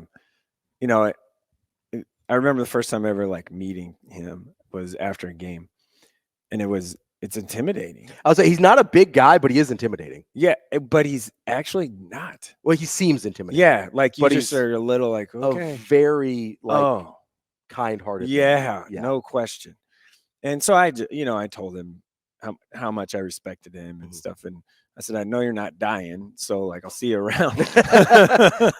But it was good. It was good. He was pretty matter of fact, right? No comment. Yeah, it wasn't. Initially I was like, okay, I got to write a story quick, and a quick breaking news story. And then I asked him, I said, okay, coach, you have a quote that I can use? He goes, I don't need a quote, no quote. And I'm like, that's okay. what you should have wrote. And I'm like, that's Fred Petito. I was like, that's the most Petito answer you possibly could have given. Yeah. Well, another thing too, I asked him, or when he said that, I said, well, your record is your quote. Mm-hmm. And he said, I don't even know what my record is. And I was like, that's the new quote. Hold up. Which again is about the most Petito answer you possibly could have. Yeah. So, I'm working on something. I was hoping to get it done yesterday, but or last night. I mean, I once this happened, I was just on the phone all day and night, the rest of the day and night. So it was talked to a lot of people. Story will come hopefully later today. Mm-hmm. If not, it'll be in the morning, on just his legacy. Yeah. And I talked to obviously former players and all of that, and some of the stories are just phenomenal. Nothing really to do with football. Well, that's the most of it, right? It's life, being there for his kids. I feel like that's a lot of at least with good coaches or great coaches, that's the response that you get a lot of the time. Yeah, no question. No, he turned me into a man. It's not like what we produced on the field. It was what happened off the field that impacted my life the most. Right. The quote that stands out to me the most is, I talked to Todd Doxson, and it's going to be in this story too, but if I can find former Iowa State player. Yeah, former Iowa State. NFL. Yeah, former. He played both, baseball and football. Mm-hmm. And Todd said that Coach Petito was instrumental and let him do both and all that. It's kind of hard to do, and all of those things. So the quote is from Todd. It's my sophomore year in the gym at Millard North. Coach came up to me and said, "Todd, let me tell you something. You're going to play on Sunday someday." It was with such conviction and encouragement. I was 16 and he was speaking destiny into my life. It's powerful. Yeah. Mm-hmm. So he did that probably with a ton of kids. Yeah. And he's still, he's still gonna be around. And you don't do what he did for that long unless that's the part you care about. Right. Right. Yeah. You don't coach high school football for over 40 years, right? Yeah. Without that being the thing you care about most, because he had opportunities to go other places. Oh yeah, he was over the years. 41 years just as the head coach at Millard North as the head coach, because he there was were coaches before him. Yeah, just one. Yeah, and he was there for those. And he was at Cathedral for 2 years. Oh yeah, for 2 years before that. Yeah. So his record just at Millard: 5 state titles, 8 state final appearances. It's really hard to do. 279 victories, 155 279 wins is a lot. Yeah. So and you mentioned 5 state titles, all of them between 2013 and 2015. Yeah. 15 was the most recent one. Yes. It's not that long ago. No, it's not. Like people think like, oh, they've fallen off or whatever. No. 2015 is not that long ago. Yeah, they were dominant for a stretch of Right. 12 years, and they made all 8 of those state finals in that same stretch. Yeah, I believe So yeah. in a 12-year period, they have From like 02. 02 03 was the first one they won. 02 was the first one they appeared in. Right. That was with McCardle. Yeah. They lost to Southeast. Yeah. And then they won their next one the 3, next year. Yeah. So between 02 and 15, in a 13-year period, they made 8 state finals. Yeah, that's bonkers. Yeah, it's pretty dominant. And he had maybe his 2 best players ever before that, right. in Crouch and Dodson. Yeah. You know, so it is a Tarpinians was in that stretch. You could just keep, you know, Adam Shada. Yeah. Adam Shada. Yeah. Who's now helping it? Wahoo. Seth Olson, who played in the NFL as an offensive lineman for a while. You had a ton of guys, and then you had just a bunch of guys. Sean Fisher is the guy that stands out to me because he was a stud. He was really good at Miller North. Safety and quarterback. Running back. He didn't play quarterback. Sean Fisher. Oh, his brother. Okay, yeah. Bobby Fisher? No. Where is he? Definitely not. End up playing linebacker at Nebraska. I think he's a doctor now. He's like went to medical school. Yep. An incredible legacy, and not just I think maybe the most impressive part is not the guys that went to play Division I college football or in the NFL or whatever. It's everybody else. Yeah, the backup linemen. Yeah, the guys that he had a huge impact on. Right. One of my good friends, Jermaine Foster, who's been helping coach out on the staff the last couple of years, like he was a solid receiver, but you're a receiver at Miller North. You're not doing a whole lot except about blocking, right? And the impact that I know Coach Petito had on his life on a guy that's like, he didn't play Division I football. He didn't do, he wasn't Eric Crouch. He didn't do all these things, and he still poured into those guys the same way that he poured into the stars. I got a coach. We move on after this, but I got a quote from a coach, and I'll keep it anonymous, but a coach that's won state titles, right? Like in the last recent years, multiple. We were striving to be like Millard North. We've won a lot, but we still are striving to be like his teams. Yeah. That's the legacy there. Super well respected by everybody. Yes, in the coaching community. It's who you try to emulate. Yeah, just look at the quote tweets from your breaking news story. Yeah, and it's like a ton of coaches, Yeah. obviously a ton of ex-players. Yeah. But the amount of coaches throughout the Metro that either played for Coach Petito, that coached with Coach Petito, that were impacted and they directly impacted their careers and what they're doing now is astonishing. Yeah, it's phenomenal.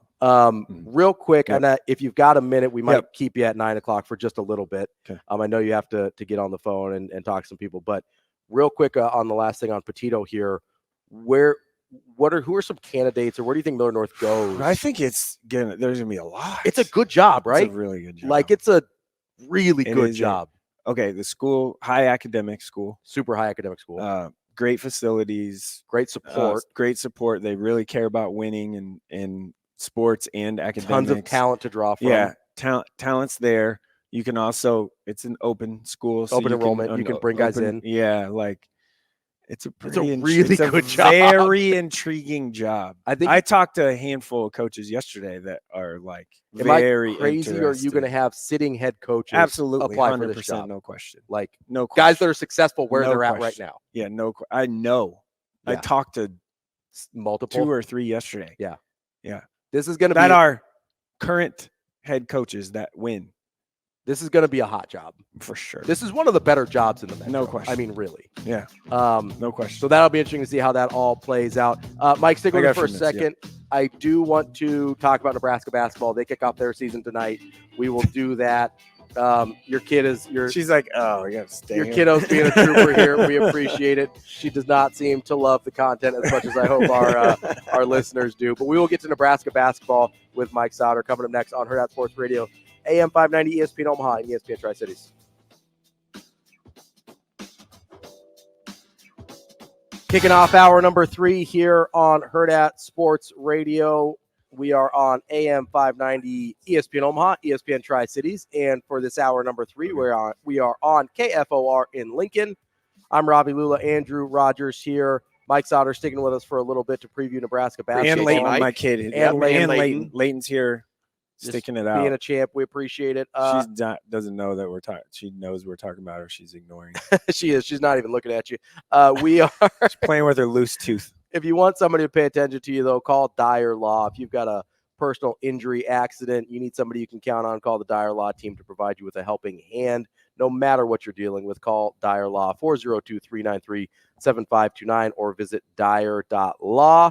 That's DYER.law. All right, let's change gears here, Mike, with obviously we were talking about Coach Petito, high school football there. We'll talk to you more about high school football at the end of the week in your normal segment. But I wanted to move on to Nebraska basketball. Friday. Got to get down on Friday? No, is that the song? That is the song. With arms wide open. Oh, sure. Not as good as that Shane. song, obviously. No, but it's anything is better than that. Nebraska kicks off their season tonight with Lindenwood. They might be dealing with some personal injuries as well over there at Nebraska. There's a lot going on over there. So let's start there.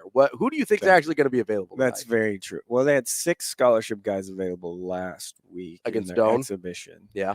And then Casey got hurt. Mm-hmm. Or no, okay, they finished with 6. They finished with 6? Yeah. So yeah, Casey Tominagi gets hurt 7:29 mark of the first half of the exhibition. Who's counting? Not that we remember. I did the math.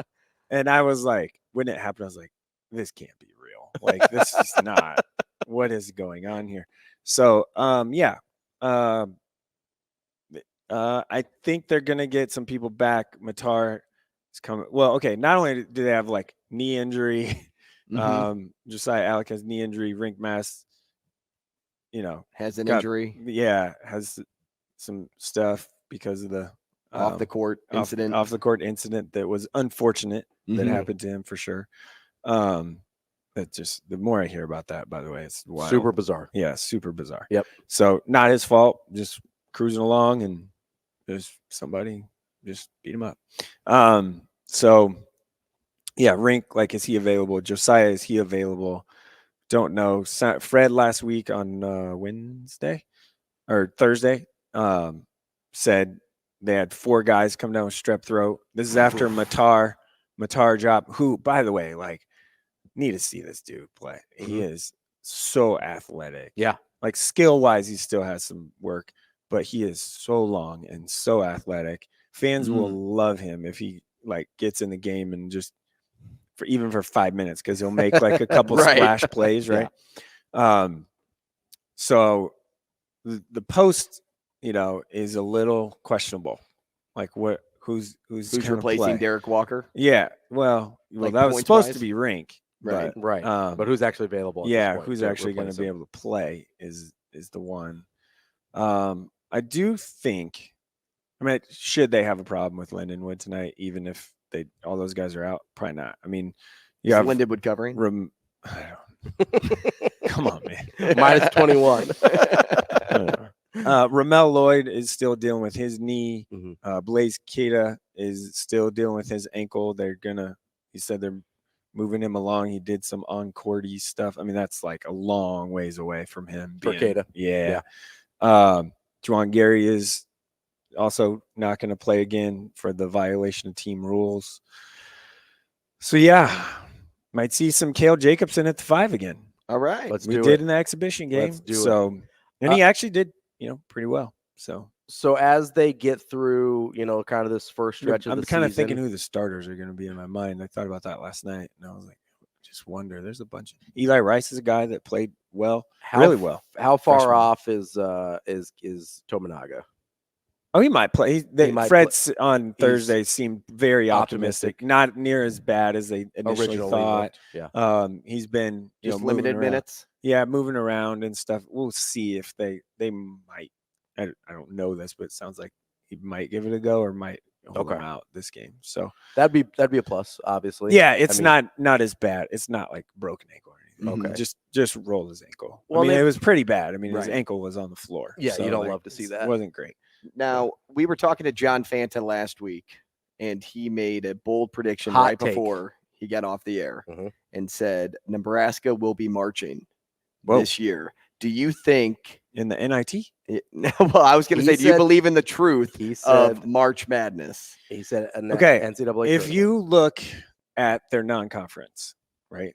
Just look at pretty their manageable. very manageable. Yeah. They travel like a total of 700 miles in the Yes. non-conference. Yeah. Like it's a lot of home games. One of them's in Sioux Falls. Yeah, that's what I mean. Their road game is at K-State. That's right down the road, right? Yep. And then Oregon Which is State. funny how close Manhattan actually is to here. Right, yeah. And then K-State or Oregon State is what? Is that Saturday? Next Oregon Saturday. State 18th. is I'll the be there whatever 18th. day It's that a is. week from Saturday. Yeah. So very manageable. Yeah, Sioux Falls. Right. Yeah. that's right. Just the game itself. So Yes. if you look at it, I kind of did the math, not guarantee anything, but you're looking at like 9-ish wins, right? In the non-con. Yeah. Yeah. Creighton is the one, they get Creighton at home. Yep, which helps. That game's always close no matter what. Well, most of the time. Yeah, there was a stretch in there where it wasn't. Yeah. but But, the last couple of years, handful of years, it's been that Creighton game's been really close. yeah, very competitive. Yeah. So, and in Lincoln, it's Mhm. a little different, right? So I don't know. Let's just say you chalk up a loss to K-State because they're going to still be pretty good. Mhm. And then you chalk up a loss to Creighton because they're top 10 team.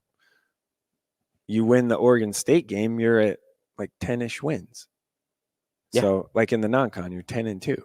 And then you have to get to 9 wins. they Won 9 in conference last year. So you go, you get 9 in conference, and you're in the Basically, you conference. don't lose at home Yeah. in conference, or you drop 1 or whatever, and you steal 1 or 2 on the road. Yeah, I mean that gets you the NIT for sure. Yeah, 18. I think in this year's Big Ten, because it's gonna be so good. Yeah. I think if you get 18, 19 wins, you're definitely bubbling for sure. Yeah, you're easily in the you're NIT, right on the conversation, and you're in the conversation. Now Right. their non-con Basketball will dance this year. wow, John.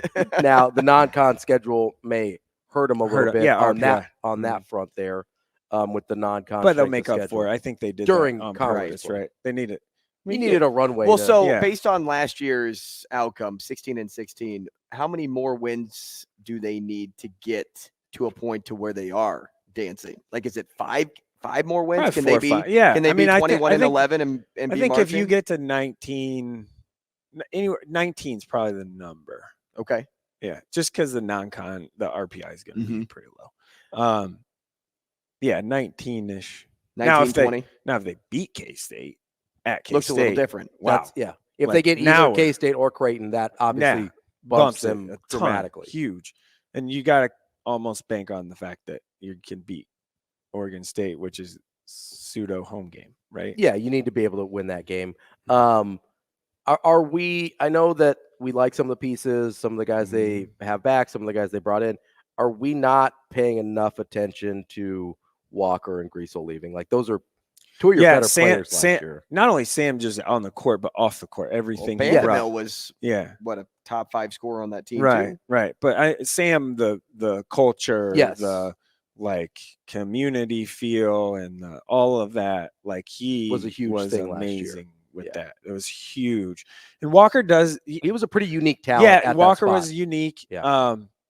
His ability to just catch it at the high post or top of the key or free throw line extended, and 1-2 dribbles and get to the bucket is something like Rink can't do that, right? But Rink can shoot from 3, like And- make a and jump. D-Walk couldn't really do that. Yeah. So like you can't leave him open, and Josiah's ability to do that a little bit as well is something that will stretch. Like this should be fun. I think they're gonna play pretty like a lot faster, or want to play faster. So I think that could be something to definitely keep an eye on.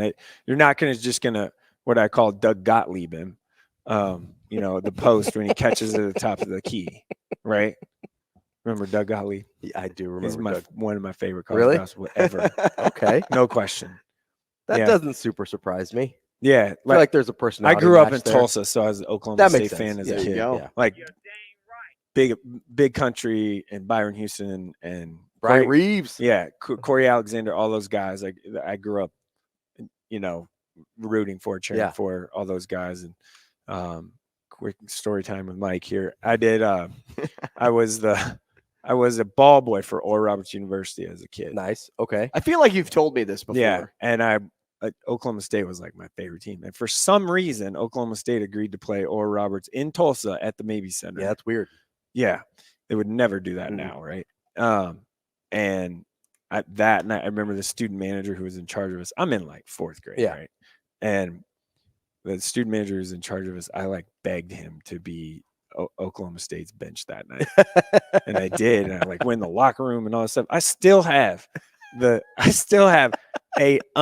a game ticket, like an actual ticket when they had paper tickets way back in the day, right. I still have that, and I still have a newspaper cutout of Bryant Reeves, Sean Sutton, Byron Houston, and Darwin Alexander, who was on that team, an autograph. Like I had them sign it for me. Nice. That's cool. Still have it, like nice. in That's a really sleeve in my thing. So it's a core memory. So Gottlieb is one of your guys. Yeah. Okay. Even though I only know him as an analyst. When I say they Doug Gottlieb him, Gottlieb would catch it.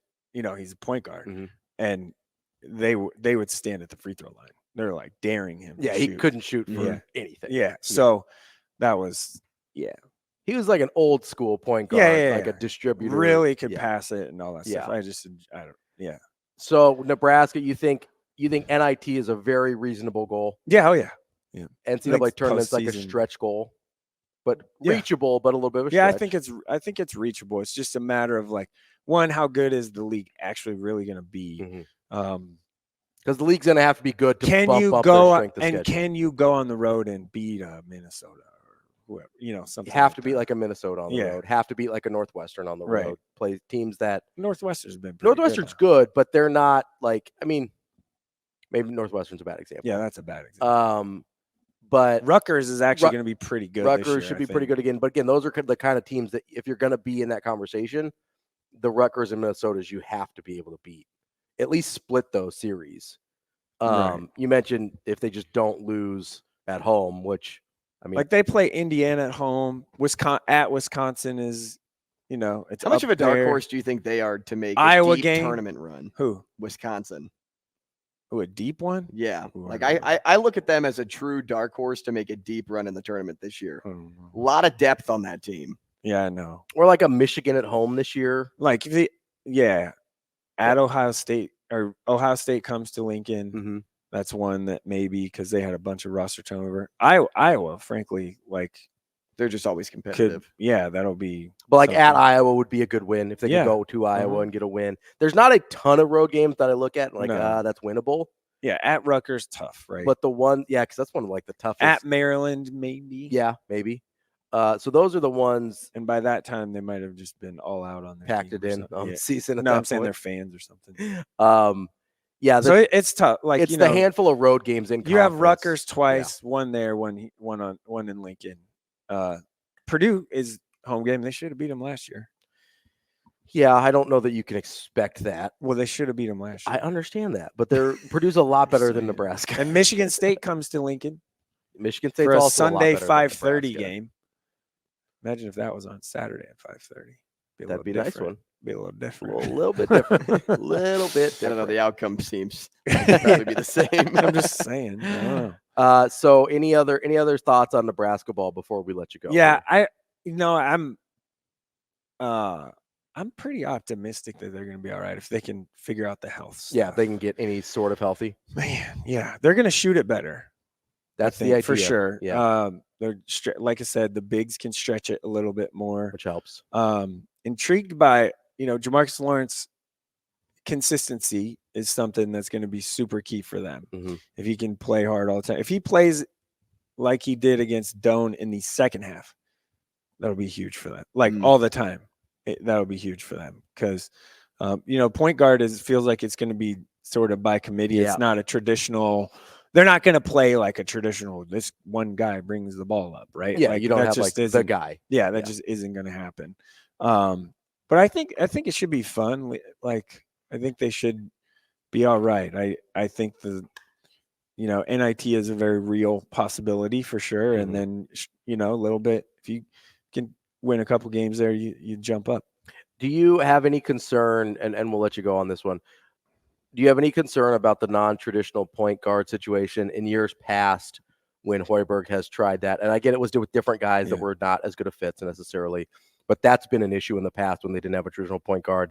Last year, they kind of jumped up when they had Greasel to kind of steer the ship. He did that his whole life.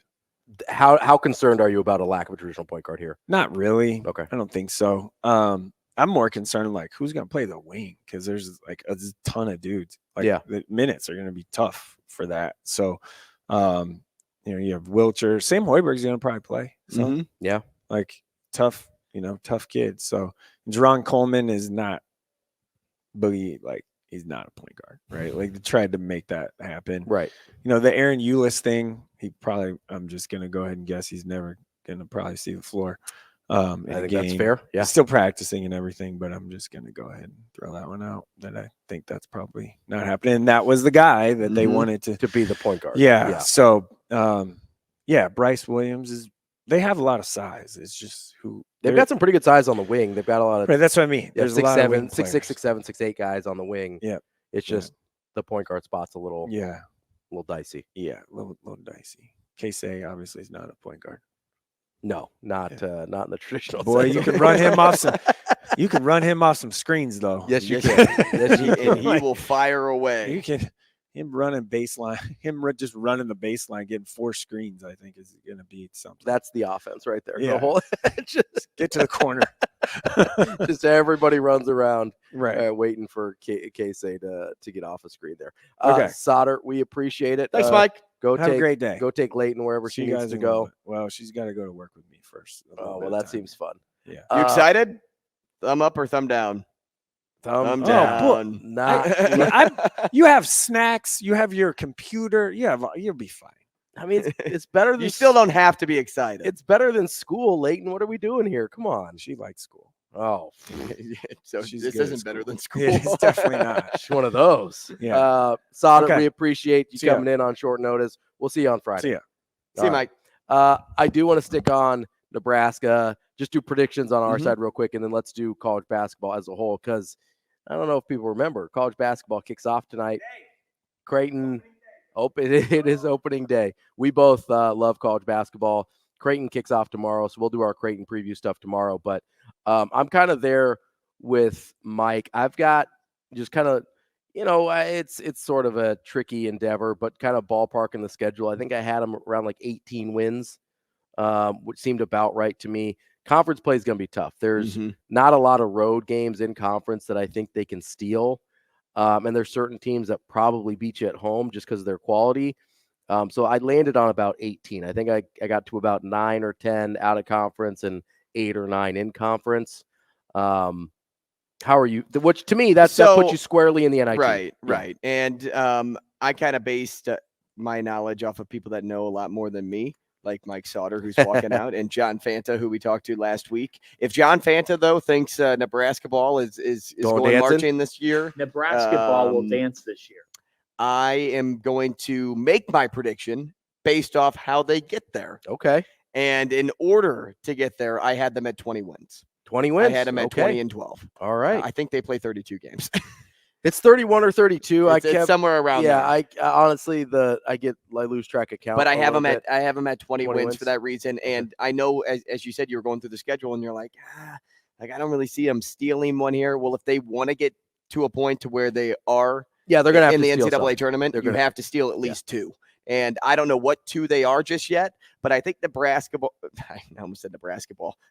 basketball has enough working for them that after non-con play, they'll be able to figure out how they want to run this season. Yeah, what's as Mike mentioned, how healthy they can be is going to be a huge key here, because I really feel like if they can get healthy in the non-con, and because they should be able to win a bunch of those games without being fully healthy, but if they can get healthy by kind of the last few games of the non-con, have a little warm up before conference season, I think that gives them a much better opportunity. I just don't know what that looks like in terms of how healthy they're going to get. That's the key for me. But we're in the same neighborhood, 18 to 20 wins.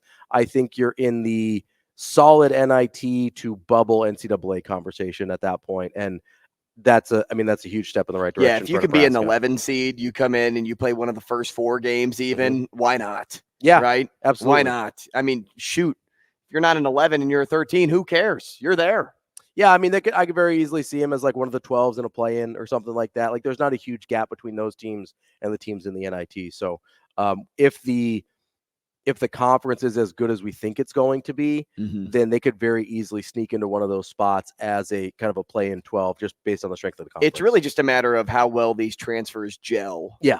In with the roster from last year. And I am worried about the point guard spot because historically, and it's okay to be, because Yeah. Sam Griesel ran that team he last did. year. And that's the best they've looked, is when they've had a true point guard. The years before that, they kind of tried to do a non-traditional point guard situation, and I'm thinking of like Teddy Allen, I'm thinking of Trey McGowan's, I'm thinking of Alonzo Verge. Like, those guys really struggled as primary ball handlers to get the rest of the team going, and you saw how dramatically different it was with Sam last year. So I'm worried about it reverting back to how it looked with some of those guys. And I get the pieces are different, but that's my biggest concern for this team, is the lack of a true point guard. They were really counting on Ulis to be that guy. Without him, in all likelihood, that to me is my biggest concern for this team. We'll just see. We'll see how it all lays out. I can't wait to actually be there tonight. We'll see starting tonight. And you know what? It's not going to be what we see, No. a couple of weeks from now. Yeah. But it's at least going to give me a good opportunity to see some of these transfers in action, some of the young guys go, because if those guys are up to speed, Yeah. I know what Tominaga offers, right? And I know what if we're going to limit minutes on like Wilcher or somebody like that. Yeah. Like, I know what we're going to get out of those players just based off their performance last year, or at least the expectation of that. Idea. Yeah. But I'm just really curious to see if this transfer class, which I think is solid, I do. I think Fred Hoiberg did a great job in bringing in the right guys, the right pieces to fill this team.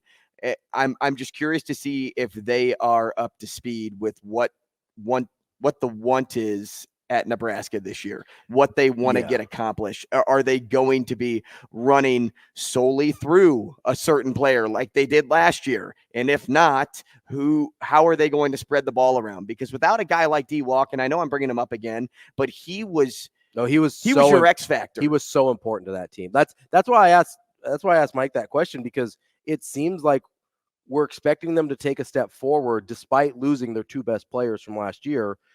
In my opinion, Tominaga's in that neighborhood. 2 of their 3 best players, though. Griesel and Walker were probably the 2 most important players on that team. Well, you talk a lot about consistency when you say those 3 names. How consistent can Casey be this year? We know he can get hot and stay hot, and he's going to be the focal point. But how consistent can you be when you had a guy that took a lot of attention last year in Derek Walker, and then to add to that, Sam Griesel? Yeah, I mean, he's going to be the top of the scouting report for everybody this year. That's going to be interesting to see how he handles it. We'll get to our college basketball predictions as a whole tomorrow when we preview Creighton as well. We've got Jacob Padilla coming up next. Our friend Jacob Padilla. Yeah, we are. Our very own Hurrdat Sports teammate. Jacob, how you doing this morning? I'm doing pretty well. What's up, guys? You What's up, JP? had quite the busy week and weekend last week covering. He didn't write a lot. High school volleyball. Man, yeah. Did I read that right? You had a write up on every single match that was played at the state championships. Is that right? Yeah, for the most part. The third place matches, I just put the score. But other than that, yeah. It's wild. That's incredible. So let's get into some of the big takeaways. Obviously, Scott wins their 9th consecutive state title, which is just doesn't even sound right to say out loud. I mean, that doesn't even really make sense. But obviously, they have been dominant. They were the 3 seed this year, and they came through and beat Norris. Just your impressions of that Class B run for Scott. Yeah. I mean, it was really impressive the way they played in that championship match. Scott, they lost 13 times this year, but all the losses were to Class A teams or teams out of state. And I only saw them in person the first weekend at the Bellevue West tournament because of the way their schedule was set up with so many out of state matches and all that. So I didn't know kind of what to expect from them. I didn't think they didn't play great that first weekend. But I mean, that championship match just controlled throughout. They saved their best volleyball for the most important match of the season, and I mean won that thing running away. So it's impressive what Coach Saunders has done there, where new players step in and they just keep rolling along there. Like she said, it's 9 in a row, but each one is different. Different players on each, different roles, and they find a way to keep it rolling. So Scott, 9 straight, and I mean that's I don't know what you can say about that besides just wow. Jacob, I don't know how much D2 volleyball you were able to catch this year, but for the first time in program history, Overton is a state volleyball champion. How impressed were you with that group? Yeah, and especially the way that the third set went, going extra points, finding a way to get it done. I mean, Jolie Ryan for them had a phenomenal season. Stepped up big in the championship match. Really good player, and so to get that done, not only to win it, but to win it in 3 against the number 1 seed. Pretty impressive showing for Overton there.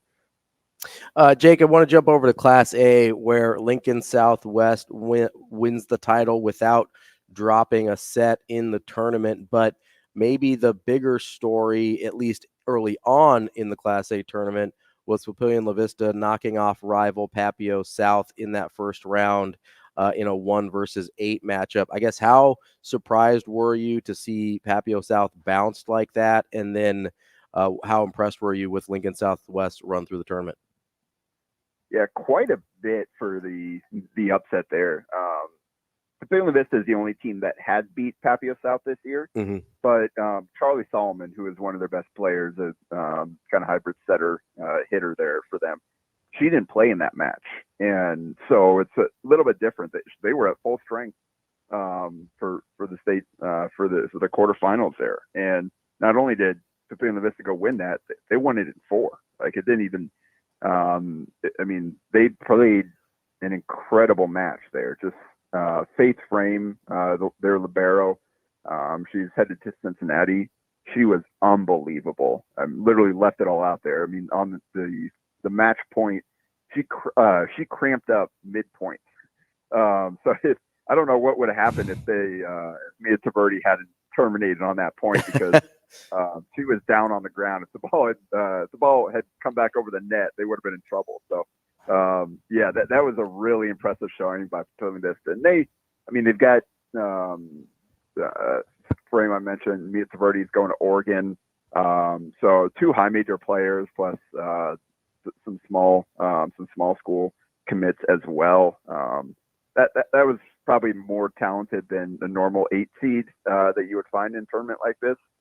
They just got off to a slow start this season. So they put it together at the right time, but weren't able to sustain it throughout the entire tournament, because, man, Lincoln Southwest, really impressive showing. It's kind of the same thing as like Papio didn't get past 17 in a championship match. I mean, they went on a 12-2 run, I think it was, in the first set. Then they went 11 straight to close out the match after Papio had taken a lead in the 4th.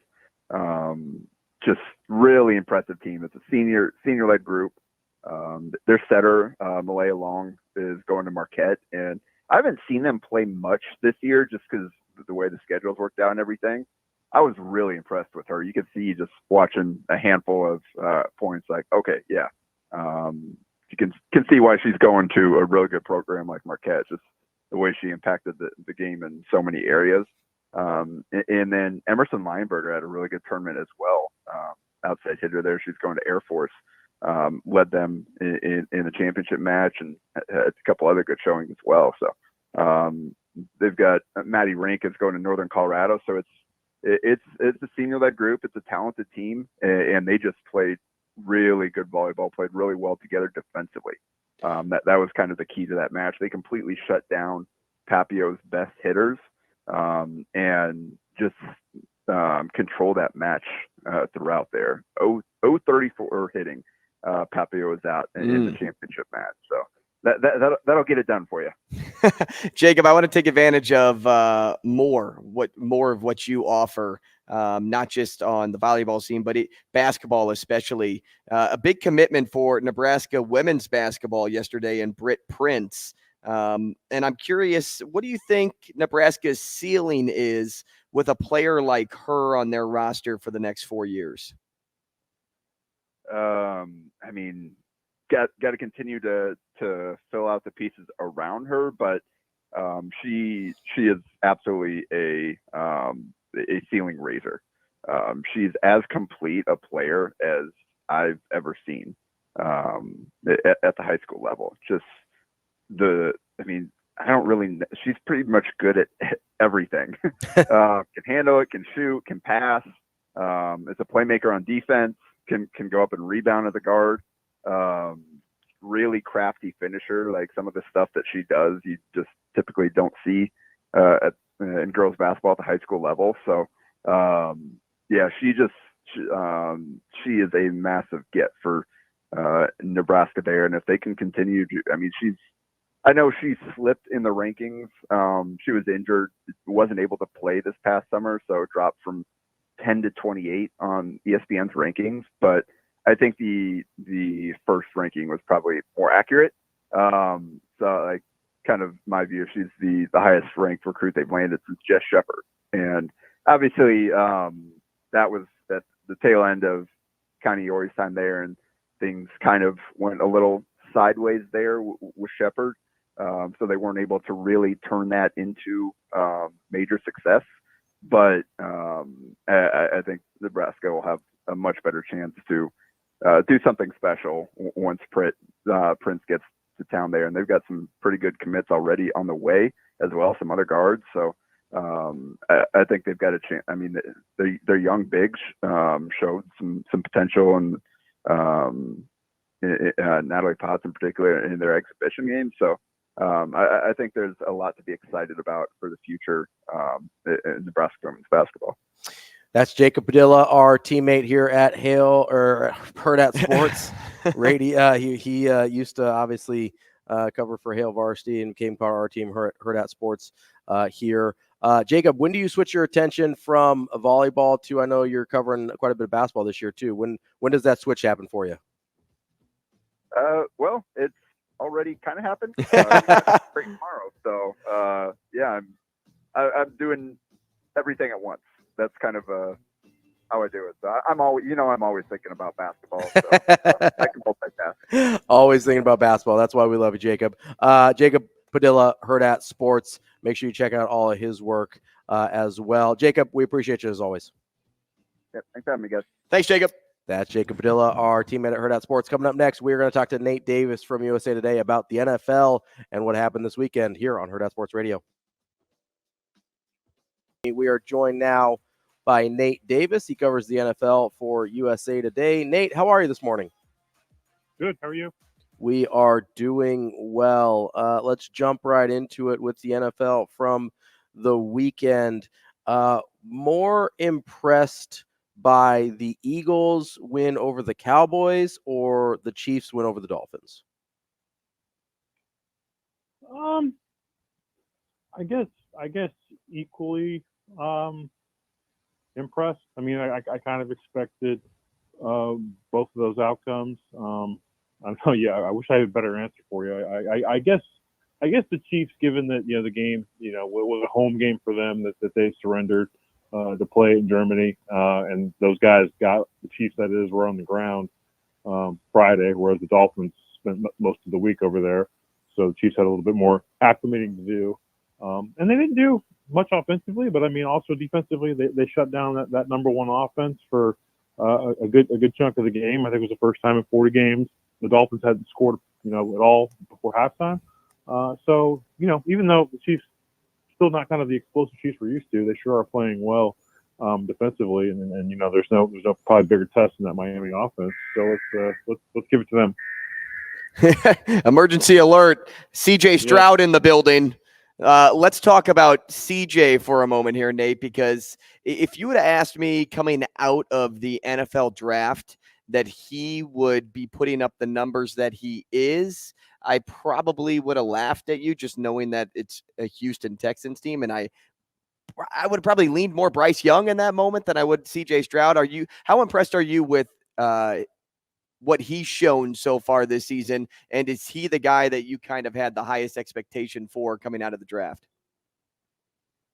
I don't know that I had any, huge expectation for any one of these guys over the other, but I kind of agree with you that I kind of would have assumed that Bryce Young would have had the better supporting cast. And a lot of that goes to the fact that how many injuries the Texans kind of had from day one on the offensive line. But Bryce Young is the one that really has not been protected well at all this season, and really so many no names kind of in that receiving core that Bryce Young is putting all his numbers up with. I mean, yesterday I think was the first time in Texans franchise history that they had 300-yard receivers in the same game. And add to that the fact that the Buccaneers knew that they weren't going to be able to kick because Fairbairn was hurt. Damian Pierce didn't play yesterday. They really had no running game either. So the Bucs knew the ball was going to be in the air, but they still couldn't stop it. So really, I mean, he's been impressive all season, but certainly yesterday obviously was the high point so far, and you got to give him all the credit in the world for doing it, including the fact that there's still a lot of room to improve the players around him. Nate, I'm curious about the Texans because obviously CJ Stroud gets a lot of the credit, and rightfully so, but that was largely viewed as a dysfunctional organization prior to this year and maybe still this year. But how much credit does DeMeco Ryans as a first-year head coach deserve for all of a sudden making that team at the very least look competent? Yeah, I think he's on the very short list for Coach of the Year honors, and we'll kind of see if the Texans are able to kind of crack into that playoff field, but before this is all said and done. But we knew DeMeco Ryans was an excellent defensive coordinator. We obviously saw the Bucs have a big day offensively against them yesterday, but they've made a lot of strides on defense, and again they still have a lot of work to do to upgrade on that side of the ball. Obviously Will Anderson's going to be the centerpiece there, but I mean I think the real thing, particularly when you hear from 49ers players, is just how much they respect DeMeco Ryans. And I think the thing that gets lost when we talk about offensive coaches and how important it is to get a good play caller in there sometimes when you make a coaching change, yada yada, it's just the value of leadership and how important it is setting that tone and galvanizing guys and setting a direction is, particularly for a club like the Texans. And DeMeco Ryans plays there, so obviously he had a good feel for kind of what that organization was and where it needed to go. And now we're seeing the results.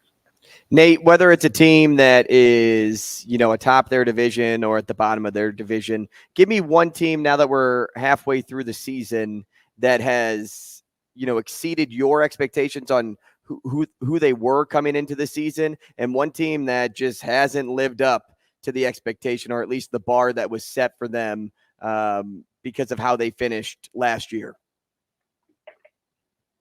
Well, I think the Colts are a team I feel like have really exceeded what I expected. I mean, they're not sure they're going to be a playoff team, but they've been extremely competitive both with Anthony Richardson and Gardner Minshew. So I mean, also give Shane Steichen is probably more of that guy, not as experienced, certainly from a head coaching perspective, but great play caller. We've seen a little bit of the Eagles regressing offensively to a point without him, and the Colts really taking a big step forward after all the years of musical chairs, quarterbacks over there. So I think maybe I'd look at them as one that's overachieved quite a bit in terms of the underachieving. I mean, I guess you look at Buffalo to some degree. I mean, they've had some big wins. They've had some concerning losses. I think they still have time to get right. Losing to the Bengals certainly is not an embarrassment. And I always kind of come back to the Chargers, but I mean, I kind of expect them to disappoint. But I don't think there's any team that has, where the whole there's a bigger delta between what the whole should add up to, given all the players they have on that roster. But just how good they are individually, so many spots that they just can't win games. So they kind of perennially, to me, are the team that disappoints the most, I guess. Nate, as I look at this Cincinnati Bengals team, they got a big win against Buffalo yesterday. They started the season off losing 3 of their first 4. Now they've won 4 in a row. Is it just as simple as Joe Burrow got healthy and looks like himself again, or is there something else going on with that turnaround from that rough start for Cincinnati? Yeah, I think that's a huge part of it. And you kind of saw that last week at San Francisco. And not only is he moving around the pocket better, but I mean, he's also comfortable leaving the pocket and picking up first downs, with his legs. So I mean, that's part of it. I mean, I think they're also a team that they've kind of, for whatever reason, tended to start slow. I mean, they started 0-2 a year ago. I think they're the only team since the playoffs expanded 14 teams that started 0-2 and made it to the playoffs. And now they're trying to overcome that hurdle 2 years in a row. And I think another guy you got to look at in conjunction with Burrow, T. Higgins had a big game last night. I think it was 8 catches and 110 yards. But he missed a game earlier this year with a rib injury. Clearly wasn't quite himself when he came back. But he looks like he's getting back to the level of kind of being a 1A receiver to chase.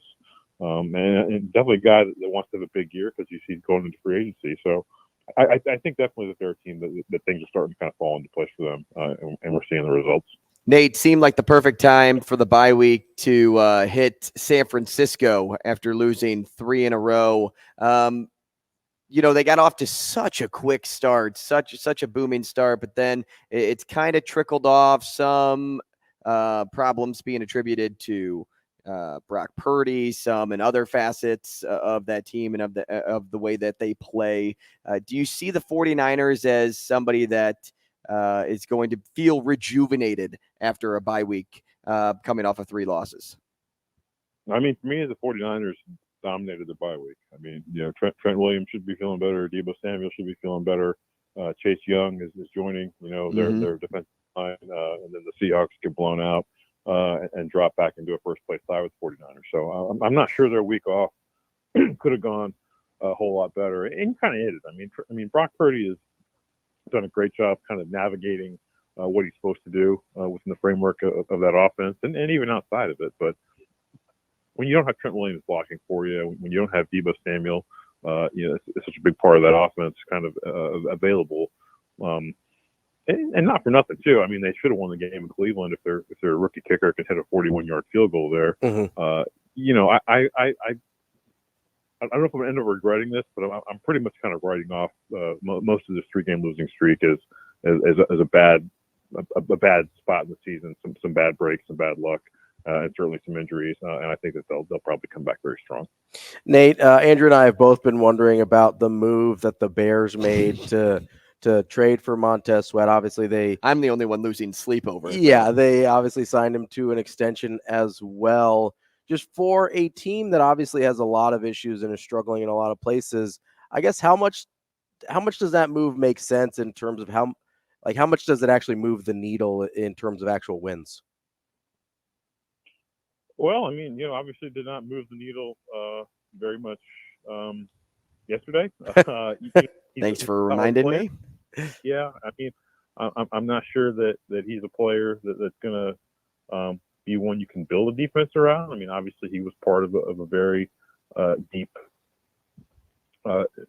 defensive line there in Washington. I mean, I think he's a good kind of cornerstone guy to have, but I'm not sure he's necessarily the guy that other teams are going to game plan around. And it takes you back to the Chase Claypool deal where, you're not just giving up a second-round pick. You're giving up probably a top 40 pick here. Could you have just gone out and thrown some money at Montez Sweat in the offseason and got him anyway, as opposed to bringing him into a 2-6 team when they got him?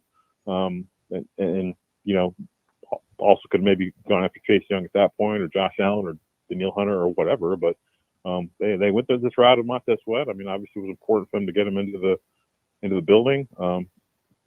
We'll see what kind of impact it ultimately has. I mean, the Bears have had, I think 30 sacks total now since the start of 2022, and are going to be last in the league for the second straight year. So I get the need. I just kind of question if this was the time to do it, particularly given what you're probably probably giving up in order to get them, and particularly too when you could have gotten Chase Young for the third rounder. Why not do it that way? Nate Davis, USA Today. We appreciate your time, Nate. We'll talk to you again soon. Okay, thanks. Hey, thanks, Nate. Hey, quickly, are you shaving off your eyebrows if you're a Minnesota Vikings fan? No, I'm good. You're not Josh Dobbins? Listen, all the way to the end now? Maybe Josh Dobbs is actually good. Who knows?